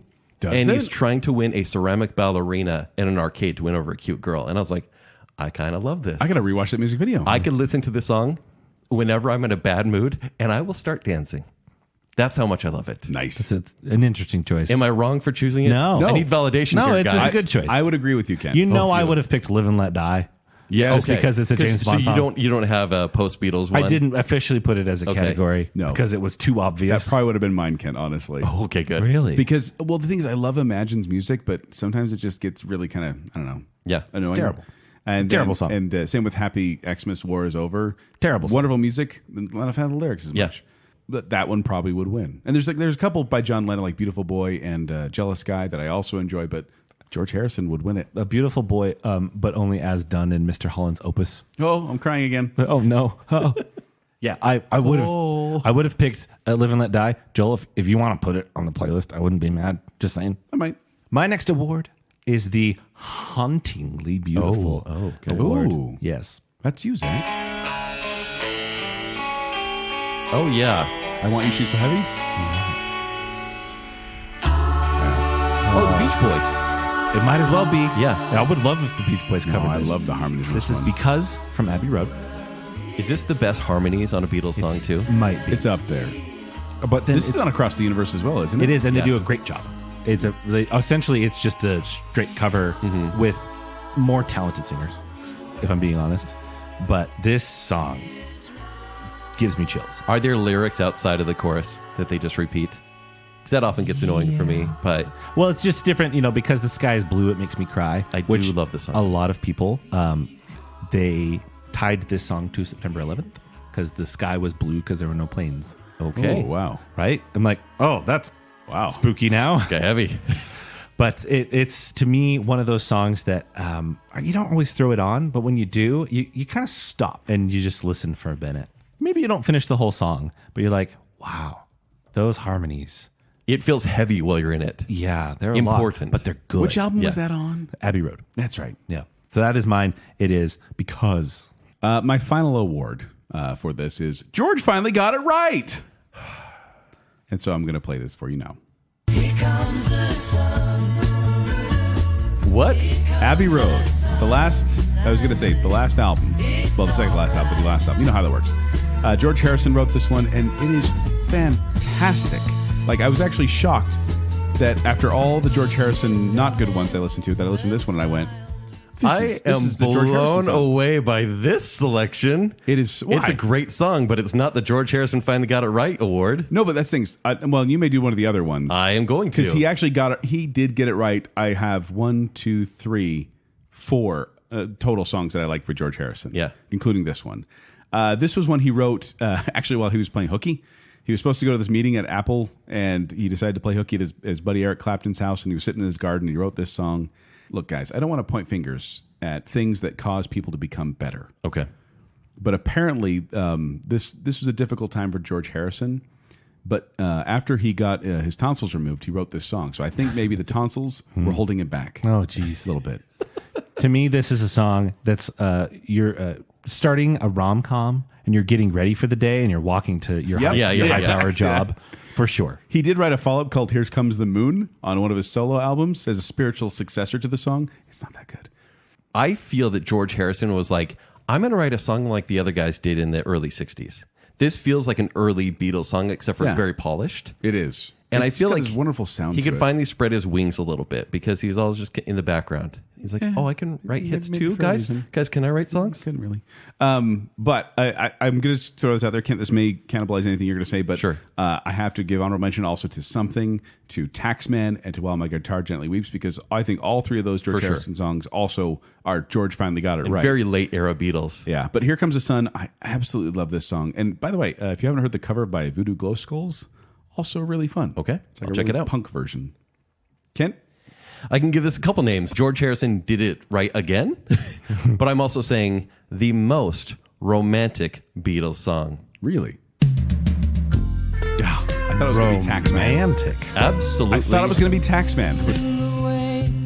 This song is so amazing, and this is kind of where I thought you were going to go with that one, but I get it. There's a progression there. Frank Sinatra described this song as the greatest love song ever written. That's Frank Sinatra. This one came out on Abbey Road in 1969. It is widely viewed by music historians as having marked Harrison's ascendancy as a composer to the level of Beatles' principal songwriters. So basically, I think he was like, the other guys were kind of choking at the end there. Yeah. And George was like, Well, they were falling I got apart. a few good ones. Yeah. Can I put them up there? And Ringo's just happy to be there. Yeah, exactly. And the music video is great. It kind of shows the Beatles just living their own lives, and it's just them hanging out with their wives.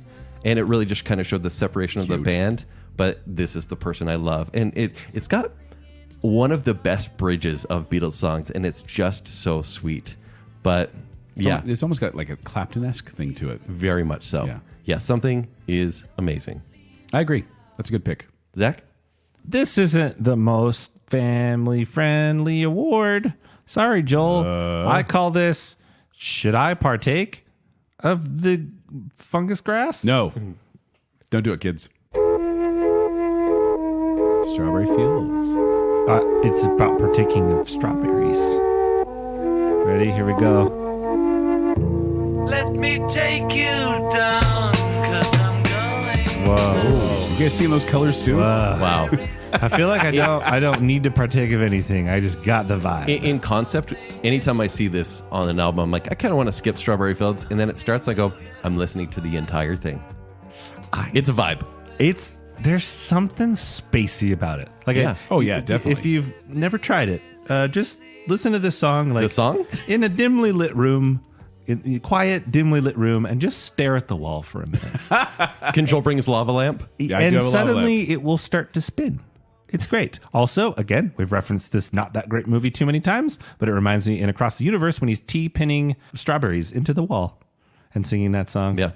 And throws paint at the wall too. I'm happy to have that one on the playlist because it Yes. is one of those iconic Beatles songs. I feel a little floaty after I listen to it. I won't lie. Okay, so does that do it for awards? I know. I think we that's could- all. It's all we the could awards. I keep got. adding Beatles songs. I could keep going for I a had while. so many awards, and you guys made me cut it down to 4. I cut out the award Best Use of Clarinet when I'm 64. You had to hide your love away. No, when I'm 64. When Oh, M64 yeah, is such yeah. a great song. But That's a clarinet. Spot on. Spot on. so good. All right, Zach, who would you like to start on our top 5 personal Beatles songs? so difficult. I'm gonna say Kent. You should go first. All right. So give me your 5 from the top. Your fifth top Your song. fifth top My song. fifth favorite. This one was the toughest because I had 20 other songs Oh, trying to 100%. cram into my What do you five spot. put up there? And it's this song. I need somebody. Listen, Not just anybody. I know it's not the Beatles song. You know I need We know someone. It is, though. It's deeper than his other stuff. Having done research, I found that out. Yeah. Before I was just like, this is a banger. One, I would say the best album starter they've ever had, or maybe in the history Agreed. of music. Agreed. But this is also John Lennon saying help. Because he was having a hard time. Yeah, he didn't realize that, everything they were doing was making them really famous. He couldn't quite deal. And so he's like, I'm going to write a little help. And then all of a sudden it was a bop. Yeah. Yeah, and I love the song. Obviously, we used it in our intro just because I feel like it's immediately captivating. I think I heard this song for the first time when I was 7 or 8 years old, and I was like, I don't know who this is, but I love it. It's a fun choice. It's an amazing choice. Good choice. Well, I wanted to have a little bit of variety, so I needed to pick an earlier song to be representative on my list. So my number 5 is one that, to me, has one of the best bass lines of all of the songs. With another. I saw her standing there. This was released on Please Please Me I love this song. from 1963. It's an awesome song. This is a Lennon-McCartney joint, but Paul is singing, which is a theme you will notice in my list. And then I mentioned I really like that bass line. Paul McCartney was talking about the song, and years later he went on to describe how he went about the song's composition. Here's a quote from him. Here's one example of a bit I pinched from someone. And pinched being stolen over there. Britishisms. I used the bass riff from Talking About You by Chuck Berry, and I Saw Her Standing There. I played exactly the same notes as he did, and it fitted our number perfectly. Even now, when I tell people, I find few of them believe me. Therefore, I maintain that a bass riff hasn't got to be original. And I went in and verified, and sure enough, it's the same. Well, I mean, Beach Boys, one of Beach Boys' biggest hits is a ripoff of Chuck Berry as well. Yes. Yeah. Chuck Little Berry's 16. amazing. Yeah. Also, shout out to this song. I didn't want to mention it here again on Baconsale. However, the way this song ends, is the same as That Thing You Do. Okay, bias. Makes me very happy. I hear that. I Saw Her Standing There is my 5th song. Joel? Now, like I said, I have 40 honorable mentions that I was whittling through, and I got these 5. So it's 45 total. Who probably made songs. the cut? But like Zach said, I wanted to get a variety here, and so I tried to go. This is one of my later picks, shall I say? Because I thought something about this song really did speak to me, especially during my time of my angsty times, shall I say? Mm-hmm. And I just think 1998. and I love the harmonies so much around it. Yeah. But it's so good. There we go. I love that this is on the list. So this is Nowhere Man from Rubber Soul, mostly John Lennon, but credited to McCartney. This was written, this is number 3 on the Billboard Hot 100, but it describes a man with no direction in his life and no genuine worldview. But it also has a kind of a positive feel to it. Like it says, Nora Man, please listen. You don't know what you're missing. Nora Man, the world is at your command. So it's giving this message of hope to someone who's feeling a little lost, a little awash, and doesn't know what they want to do with their life. It is one of the first Beatles songs to be entirely unrelated to romance or love, because they were almost exclusively love songs for the first couple albums. And in Yellow Submarine, I watched that cartoon many times as a kid. And this explains a lot, Joel. This is the song they sing about the character Jeremy Hillary Boob. And it's a silly song, but those are the visuals going through my head as I hear this song. I love the harmonies. And Lennon wrote this song. Also, this is another Lennon Being Troubled song, because he wrote this when he was trying to come up with another song for Rubber Soul. And so he wrote this song about being so frustrated and desperate for an idea. Yeah. So, Nowhere Man. Great song. Kent? My number 4. Thank you. There's Georgie Boy. There's Georgie Boy. Maybe the most divisive character on this episode, because George Harrison has had some real bombs. But this when is he such a when he good finally song. succeeds Near the end of his career. with Flying Colors. And While My Guitar Gently Weeps. This is from the White Album, which, rare reference Highlight. on the best list. Yeah, absolute highlight from definite 1968. The band was in disrepair after their issues in India, and he's like, I've got this song, you guys want to hear it? And they were like, we don't really like the Yeah, composition. total apathy. Yeah, Of this. which is insane. It sounds so good. It just sounds so good. Eric Clapton, uncredited, but he overdubs a lead guitar part. Yeah, so he plays the guitar solo in Yeah. it, and it really jazzed up the song, and the band was like, all right, we'll go with it. Yeah. But basically, we all have this potential inside that could be unrealized, and that is the theme behind the song. And I just love it. And some covers are amazing. Regina Spektor. Miss All good. Yeah, fantastic Yeah. pick. And I was actually glad Well, you all picked these that are going to one. be great. I Yeah. hope. Yeah, but I just hoping you were going to pick that one because I was like, I felt a little sad not having it on. Yeah. And my George got it right list. Yeah. All right, Zach, what's your number 4? All right, my number 4 was honestly confusing to me, and I just was compelled to put it on my list because it's a fun song, but this one's so ridiculous. It's Sgt. Pepper's Lonely Hearts Club Band. It's the intro to the album. There's just something about this song, man. Is it a half song or is it a full song? Well, in this whole thing, It's kind of a half song that the reprise later Yeah. finishes. this Yeah. whole album was a concept by Paul McCartney of just saying, what if there was this fictional band, Sgt. Pepper's Lonely Hearts Club Band, and they sang different songs than the Beatles would sing. Yes. And he wanted to have this whole persona of like Billy Shears and all these different people. And they did the whole thing. I wouldn't even talk about Paul being dead. No. There was a whole thing about... Yeah, conspiracy. Paul's dead. yeah, they were saying Paul is dead and being replaced. Kind of like Avril Lavigne kind of thing. Yeah, she is dead. But the album cover definitely kind of echoed that as well. But I love that song, Zach. The only song I'd put maybe above it is the reprise. Yeah, I like the love reprise as well. Really? I You put feel that like above? this sets the stage. Well, I get this song in my head all the time. But and it feels wrong not putting With a Little Help from My Friends right after, though. it belongs does, right it does after. Yeah. smooth right into it because of Yeah. the clapping and whatnot. But that one's a Ringo song, and so Nothing wrong with that. Joe Cocker is better. It's Just better, saying. but still, that's brilliant together. It's a good pair. Once again, this is sung by Paul. This is a Lennon McCartney, but mostly Paul wrote this one. All right. Again, a theme for my entire list. Joel, what is your next? If we were doing a try not to move challenge or try not to dance challenge, there's no way I would make it through this song. Yeah. Right now it'd be okay, and all of a sudden...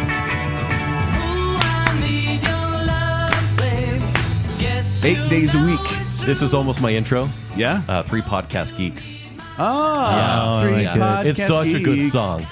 This is on Beatles for Sale in Yeah. the UK and Beatles 6 in the US.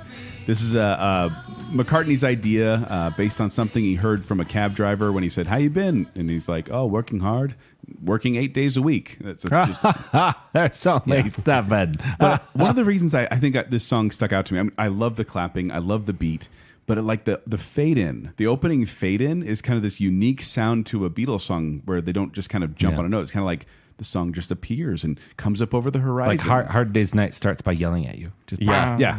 But this is just this is one of the songs they brought to, I think they said it was the first work they brought to the studio unfinished and then worked on it together during a session and then that became kind of common practice after that to kind of get together and kind of finish songs together. It was a huge American hit, although a lot of the group didn't like it. John Lennon didn't like a lot of stuff. He called this song lousy, and Okay. they never performed this song live Really? at like a concert. This It's so fun. I know. Get the audience to clap along. I love 8 days a week. This song was almost given the award. I loved it in the Rock Band. Another thing I haven't Yeah. mentioned. Beatles Rock Yes. Band. The Beatles Rock Band. I had that game and loved it because it Yeah. came with a Paul McCartney violin bass. Love it. But yeah, this one was really fun to play in the game. I agree. Kent? This should be the award of you guys probably want to include this, but this is my 3rd favorite Beatles song. Why wouldn't you love this song? I just don't know if you have it in your top 5. Unless you do, we'll get there. But this is on Revolver from 1966. This is Eleanor Rigby. I love this song. This might even be my favorite Beatles song because when I was 13 years old, I hated taking piano, but I had to. And a piano recital was coming up, and my teacher said, "Hey, you can do any song you want." I said, "Are Beatles songs pretty hard to play?" She's like, "No, play this one, Eleanor Rigby."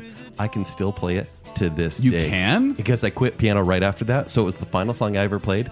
I play this one every couple months just to keep the muscle memory in my fingers. See, I used to do Let It Be all the Oh, time. on the so piano. good. Yeah. But it's been so long, I've lost the muscle memory. I got to do it again. This one is mostly written by Paul, but credited to both of them. But then John Lennon, this is where there's actually a fight. He's like, I actually wrote 50 to 80% of the lyrics. And Paul's That like, wasn't the accent. yeah, no. And Paul said, you maybe wrote 20% of them. That wasn't the accent. But I love this song. I devour it. It's a little heavy. The lyrics This are... is one of those that also makes you stare off in kind of the horizon of just Yeah. like, wow, this is... And I love it because I get a little annoyed with the Beatles being like, I love you. This song's about love. This is how I feel. And this tells a story. And so I love Beatles songs that go a little bit deeper. Kent hates love. Well, all right, Zach, what is your number 3? My number 3 comes from the White Album, shockingly. All right. Okay. going to shock you. This is a song that's sung by Paul. It's a Lennon McCartney, but it was mostly Paul. Yeah. I think the song's beautiful. It is. This song is so good, it actually overcomes the 30 seconds of nonsense bird noise at the end. Oh, yeah. I almost gave it the award for Most birds in a song? overcomes the bird sounds, Yeah. but I just like the song too much to not include it in my top list. I think it's beautiful, and I think it's also covered well. Once again, across the universe, they really strip it down. It's a I good Am version Sam there. does a good version of this one too. There's several good covers of this song, I think, proving it's a The song beautiful has song. a legacy maybe deeper than most Beatles songs. Yes. Strangely. Well, and it's so simple. It is a simple song, but it's actually I found it a little bit more powerful when I realized it is a song about the civil rights movement in the 60s. Yeah. And Blackbird, Paul McCartney has said, could be substituted with Black Girl. And you think about take these broken wings and learn to fly. Yeah. It's beautiful. Wow. It really is. It's a beautiful and powerful message. And That's so good. I love the song for it.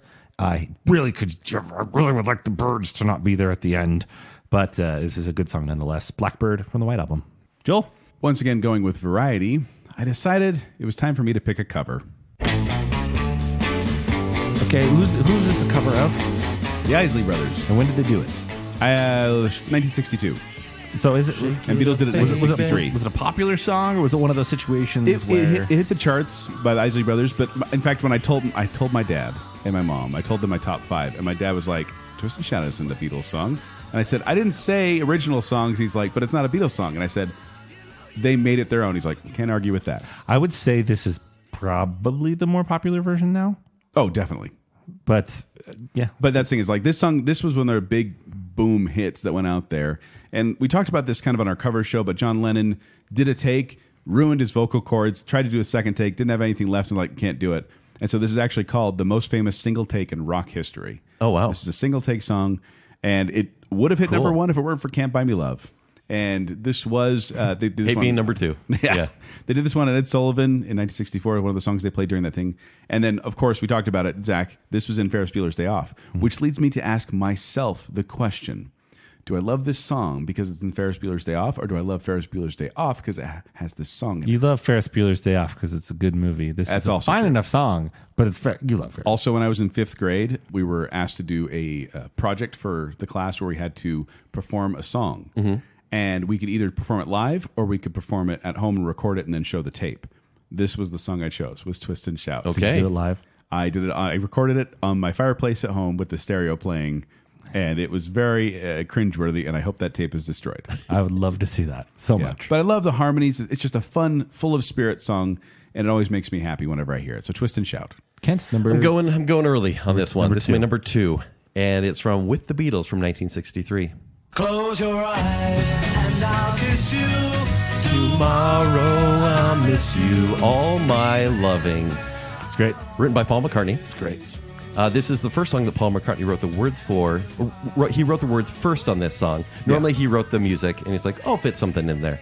But he wrote the words, he's like, I'll make the music work somehow. That was one of the weirdest things watching that documentary was he'd come in the studio and play the song and just kind of do scatting and gibberish. Yeah. And then be like, I'll get the lyrics later. Yeah. What city is JoJo in? Yeah. Arizona? But just like you guys talked about, like the beginning of Beatles songs, sometimes they just kind of sneak in there. Sometimes they just jump right in. This is one of those for me that just jumps right in. Yeah. I can't get enough of this song. This was almost my number 1. Like I said, most of these top 5s, any one of them could be my number 1. Yeah. I love it so much. This is probably my number 7. You know, Okay. it's so good. Yeah, it's such a good song. This is going to be a shocker. So my song, Your number 2. my number 2, it's sung by Paul. It's a Lennon McCartney joint, but mostly Paul. And it's surprisingly, it's not that one though. It almost was. Oh, darling. I like this song because it's just a rock and roll song. Oh, no, okay. Screamy at the end. I love it. It's just I like a little bit more of a raw, kind of broken down rock song. There's no weirdness here. It's just kind of a straightforward, almost more classic rock type song. Yeah. Kind of like a school dance sort of song. Yeah, it's got the sway to it. Yeah. It has an old school feel, maybe a little bit more 50s. And I love Paul's voice in it. He would, do take after take trying to get this right. He would shout and try and Even lose the his screams for voice. Paul? Because usually John did that. Yeah. Well, and this is the thing with this song. John I think is super jealous of this song because he often quoted as saying, it was fine, but that was more my thing. That song would have been better for my voice. He's right. And because he was the rock voice. Yeah. And I think Paul's voice is better for It's this. good, but Lennon's more natural with it. So Lennon was like, it was a good song, but it would have been better with me. Yeah. I mean, they hated each other. So obviously so he sad. would say that. Yeah. But Oh Darlin' to me is, I've often said it's my favorite Beatles song. And this challenge knocked it down one position. Wow, I'm intrigued. Joel? So your number 2, Oh Darling. my number 2, Oh Kent, what was your number 2? All My Lovin'? Oh, okay. This is my number 2 favorite Beatles song, almost my number 1. Close your eyes. Yes. I hate that we have a crossover because there's one less good song on the playlist. But I really do love this song. And I hate to say it, but part of it may be because of the Chipmunks. Because there was a Chipmunks Play the Beatles Hits album that we had. And this song, I loved it on there. But this is their opening number from the Ed Sullivan performance. And it's a fantastic song, even though it wasn't ever released as a single in the United Kingdom or the United States. Also, maybe on a sadder note, this song was reportedly playing on the sound system at Roosevelt Hospital when John Lennon was there and pronounced dead. Oh, wow. On December of 1980. Wow. Way to bring that down. A TV producer said that's what was playing, and I was like, I don't know what the odds are of that, but if it is, that's some weird cosmic stuff happening there. So yeah, I love All My Loving. The lyrics, the vocals, the music, all comes together. Love that song. It's adorable. Great choice. My favorite Beatles song. This is number 1, guys. Number 1 for you. Let's close it out strong. Okay. My number 1 song is Day in the Life. Day in the Life. Yeah. This is from Sgt. Pepper's Lonely Hearts Club Band in 1967. John Lennon wrote the intro and outro. He had these 2 parts of a song, and he's like, Paul, I need some help. What can you do for me here? Paul's like, okay, let's talk about waking up. It's like every student film in college. Basically, John Lennon's like, I'm going to go uber deep with this one. I'm reading the newspaper. I'm reading about a death of someone. And he's like, Paul, make it poppy. Make this song fit. And I think with their collaboration, and I think this is the kind of magic that they put together. Mm-hmm. And then you get to the last 45 seconds, maybe it's a minute, and the orchestra starts coming up. You're like, oh, that's a little distracting. This is getting crazy. But then the way it just crescendos into brilliance with that final note. Like Zack and I have been bashing on cacophonies. Yes. Which is just, disorganized sound. Mm-hmm. But this one works. It's this dissonance that's happening there. And then when it finally gets to that boom. Yeah. There's something so satisfying about that. Yeah. So in my mind and heart, this is my favorite and the best There's Beatles an song. argument to be made. Yes. For sure. Just because even they would agree, they made something magical here. Yeah. And many people, if you look at their top songs, will put this at or near the top every time. Yeah, as they should. But Zach, what is your number 1?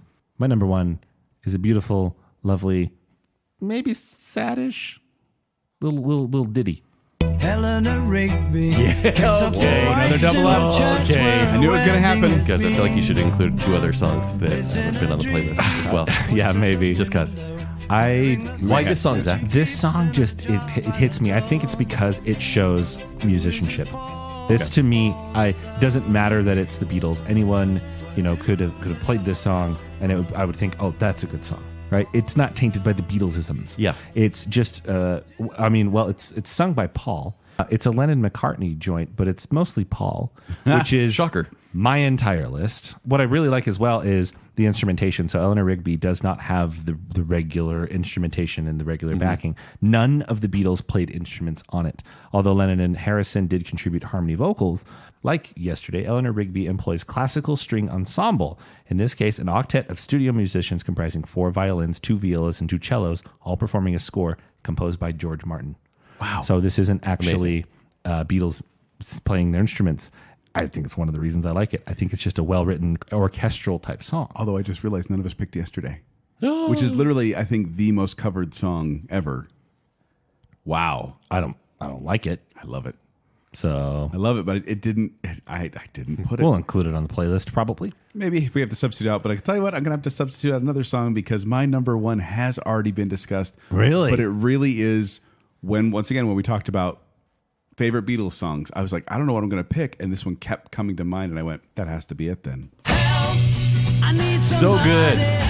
So, I mean, okay, just a little personal story here. This is the song that my brother used to teach me about harmony. He was talking about harmony. I'm like, what is harmony? And he said, well, we'll sing Help. So I start singing Help melody, and he starts singing the other thing, and all of a sudden I heard it, and my brain just went, whoa, these two notes that are totally different sound so good together. Yeah. And it taught me what harmony is. This is one of those songs that I can listen to anytime. I don't skip. I really enjoy it. This was number 1 in the UK and US singles charts. And this was, once again, Ken, this is a Lennon-McCartney joint effort where John had the song. In fact, they were doing the movie, and they said they changed the title of the film. They changed the title of the film. It's going to be called Help now. So I had to write a new song with the title Help. So he had to write a song with that title. He said, what am I going to do? And he ends up writing one of their best songs. He was under pressure. And then he brings it to Paul, and he says, it's not finished. I need someone to complete it. And then Paul did that counter melody arrangement that just makes it so much better than it could have been. So Help is my number 1 favorite Beatles song for now, because as you know, these lists are absolutely subject to change every 5 minutes. There are 3 self-important songs in the Beatles catalog. Hey Jude, Yesterday, and Let It Be. Have we dropped the ball? No, I don't like those songs. I like them all a lot. They're the self-important songs, though. I honestly... The trifecta. Let It Be is my pick of that litter. Mine too. I actually thought one of you guys was going to put any of those in there, which is why I know. I chose Nora Man as my slower song. I'm stressed. But I do get to substitute some. Yeah, please You do. do too. Or maybe you get to substitute Zach them. and you do. Oh, so you're the John. Yeah, I'm the John. Well, come on. All right. Listen, I've dated people that wanted me to quit podcast before, so You have dated Yokos. Wait a minute. yeah. My Ringo. So there you go. There's our list of our top 5 and bottom 5. We can find all these songs that we've talked about, and then maybe a few others since we repeated. Absolutely. At baconsale.com or on our social media posts. Guys, really quick, I want to do one more thing before we leave. I know this is a long episode, but it's a big topic we're covering here, a big band.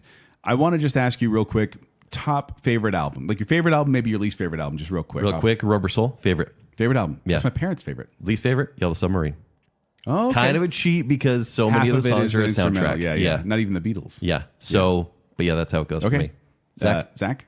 I don't know because I already bashed on all the albums. That's what I'm going to say. I want to know which one you album actually liked. listening experience is bad. Maybe Abbey Road. Okay. Okay. The ending of Abbey Road with it's the series of songs that are essentially one big kind of Right. movement. That's a good one. It's kind of interesting. I think it's got some good, like, solid songs on it. It doesn't get too terribly weird. So I'd say Abbey Road is probably the most listenable. And there is an interesting story behind that medley on the second half. I do have it in my notes. Like I went through every album, made notes about each album, which I'm not sharing here. Yeah. My top album, I did a scientific thing. I did a little spreadsheet and like kind of marked which ones I liked and then looked at numbers. And Help won. I like every okay. single track on Help. Yeah. The least favorite was White Album. Well, yeah. That makes total sense. my least favorite. How much you got versus how much you liked. There was a bad ratio there. Yeah. My least favorite. It's between the White Album and Magical Mystery Tour. Oh, wow. Yeah, I don't. Magical Mystery Tour. That song is so much fun too. As much as the album Too trippy for me. But yeah. So there we go. Wow. We did it, guys. Thank you so much for letting me finally do Of a course. Beatles episode on Baconsale. Let us know, listener, if you're a fan of the Beatles, if you like them, if you don't like them, what songs you like, what songs you don't. Are there songs you thought we should have included that we didn't even talk about? Which we just realized there were probably 3 big ones. Absolutely. We left out the table. We could only do a top 5. It's not easy. They're going on the playlist. Like I think Paul said they wrote him and John wrote about 300 songs. Not all released, of course, Yeah. but there's a lot of songs to And choose like from. 15 of them are good. But let us The know. rest were George. Let us know if you agree with Zach or you agree with me or if you agree with Kent on Facebook, on Instagram, on Twitter. We want to hear from you. All right, before we go, we'd like to thank our patrons. So from the I and the Listener category, we have Cern Madam Hicks, Shannon West, Scott Sprague, Ryan and Marley, Rocky and Steph, Lady Terry A. Finley, Juice the Cooler King Swallow, Jennifer Kilkowski, Dave Kelly, Casey Cummings, Briggs is Hot, Angela Plotz, Andrew in the Cold and Dark, and Adam and Rachel Crump. And from the Bacon Council, we have the one, the only, Chris Anderson, Stephen, everyone's favorite Ross, Star Wars expert Kyler, our favorite couple, the Madsons, Nicole D. Kale, Johnny English the Brick, Her Royal Highness Jessica Terry, Glow Klein Daniel, Debbie Foster, and Beaker. Thank you, patrons. You are the Obla D to our Obla Da. What do you even include that song at all? It's not good. It's It's not great. It's so good. Blech. But if you want to find me, you can find me at 7xJoel on Twitter, or you can find me performing the Quick Wits. They perform at the Go on. They perform at the Midvale Performing Arts Center. For more details, go to qwcomedy.com or go to the Quick Wits Facebook page. Whenever I do my wacko voice, I'll go, That was all 4 Beatles. I have a poultry And a fifth, I think. emergency. There may have been 7 Beatles. Yeah. There's 7 now. And the voice thing. If you want to find me on Twitter or Instagram, it's at Kenny3DD. If you want to read my movie reviews, at ShowtimeShowdown.com. If you'd like to connect with me, you can do so on Twitter and Instagram. That's at Tumbling Mustard. But more importantly, make sure you're following Baconsale. Please like that Facebook page and visit at Baconsale on Twitter and Instagram. While you're doing that, go to tpublic.com/Baconsale, where you can get yourself some merch.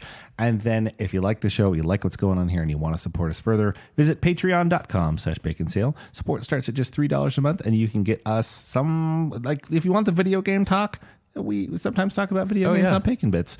Patreon.com/Baconsale. So until next time, I buried Paul.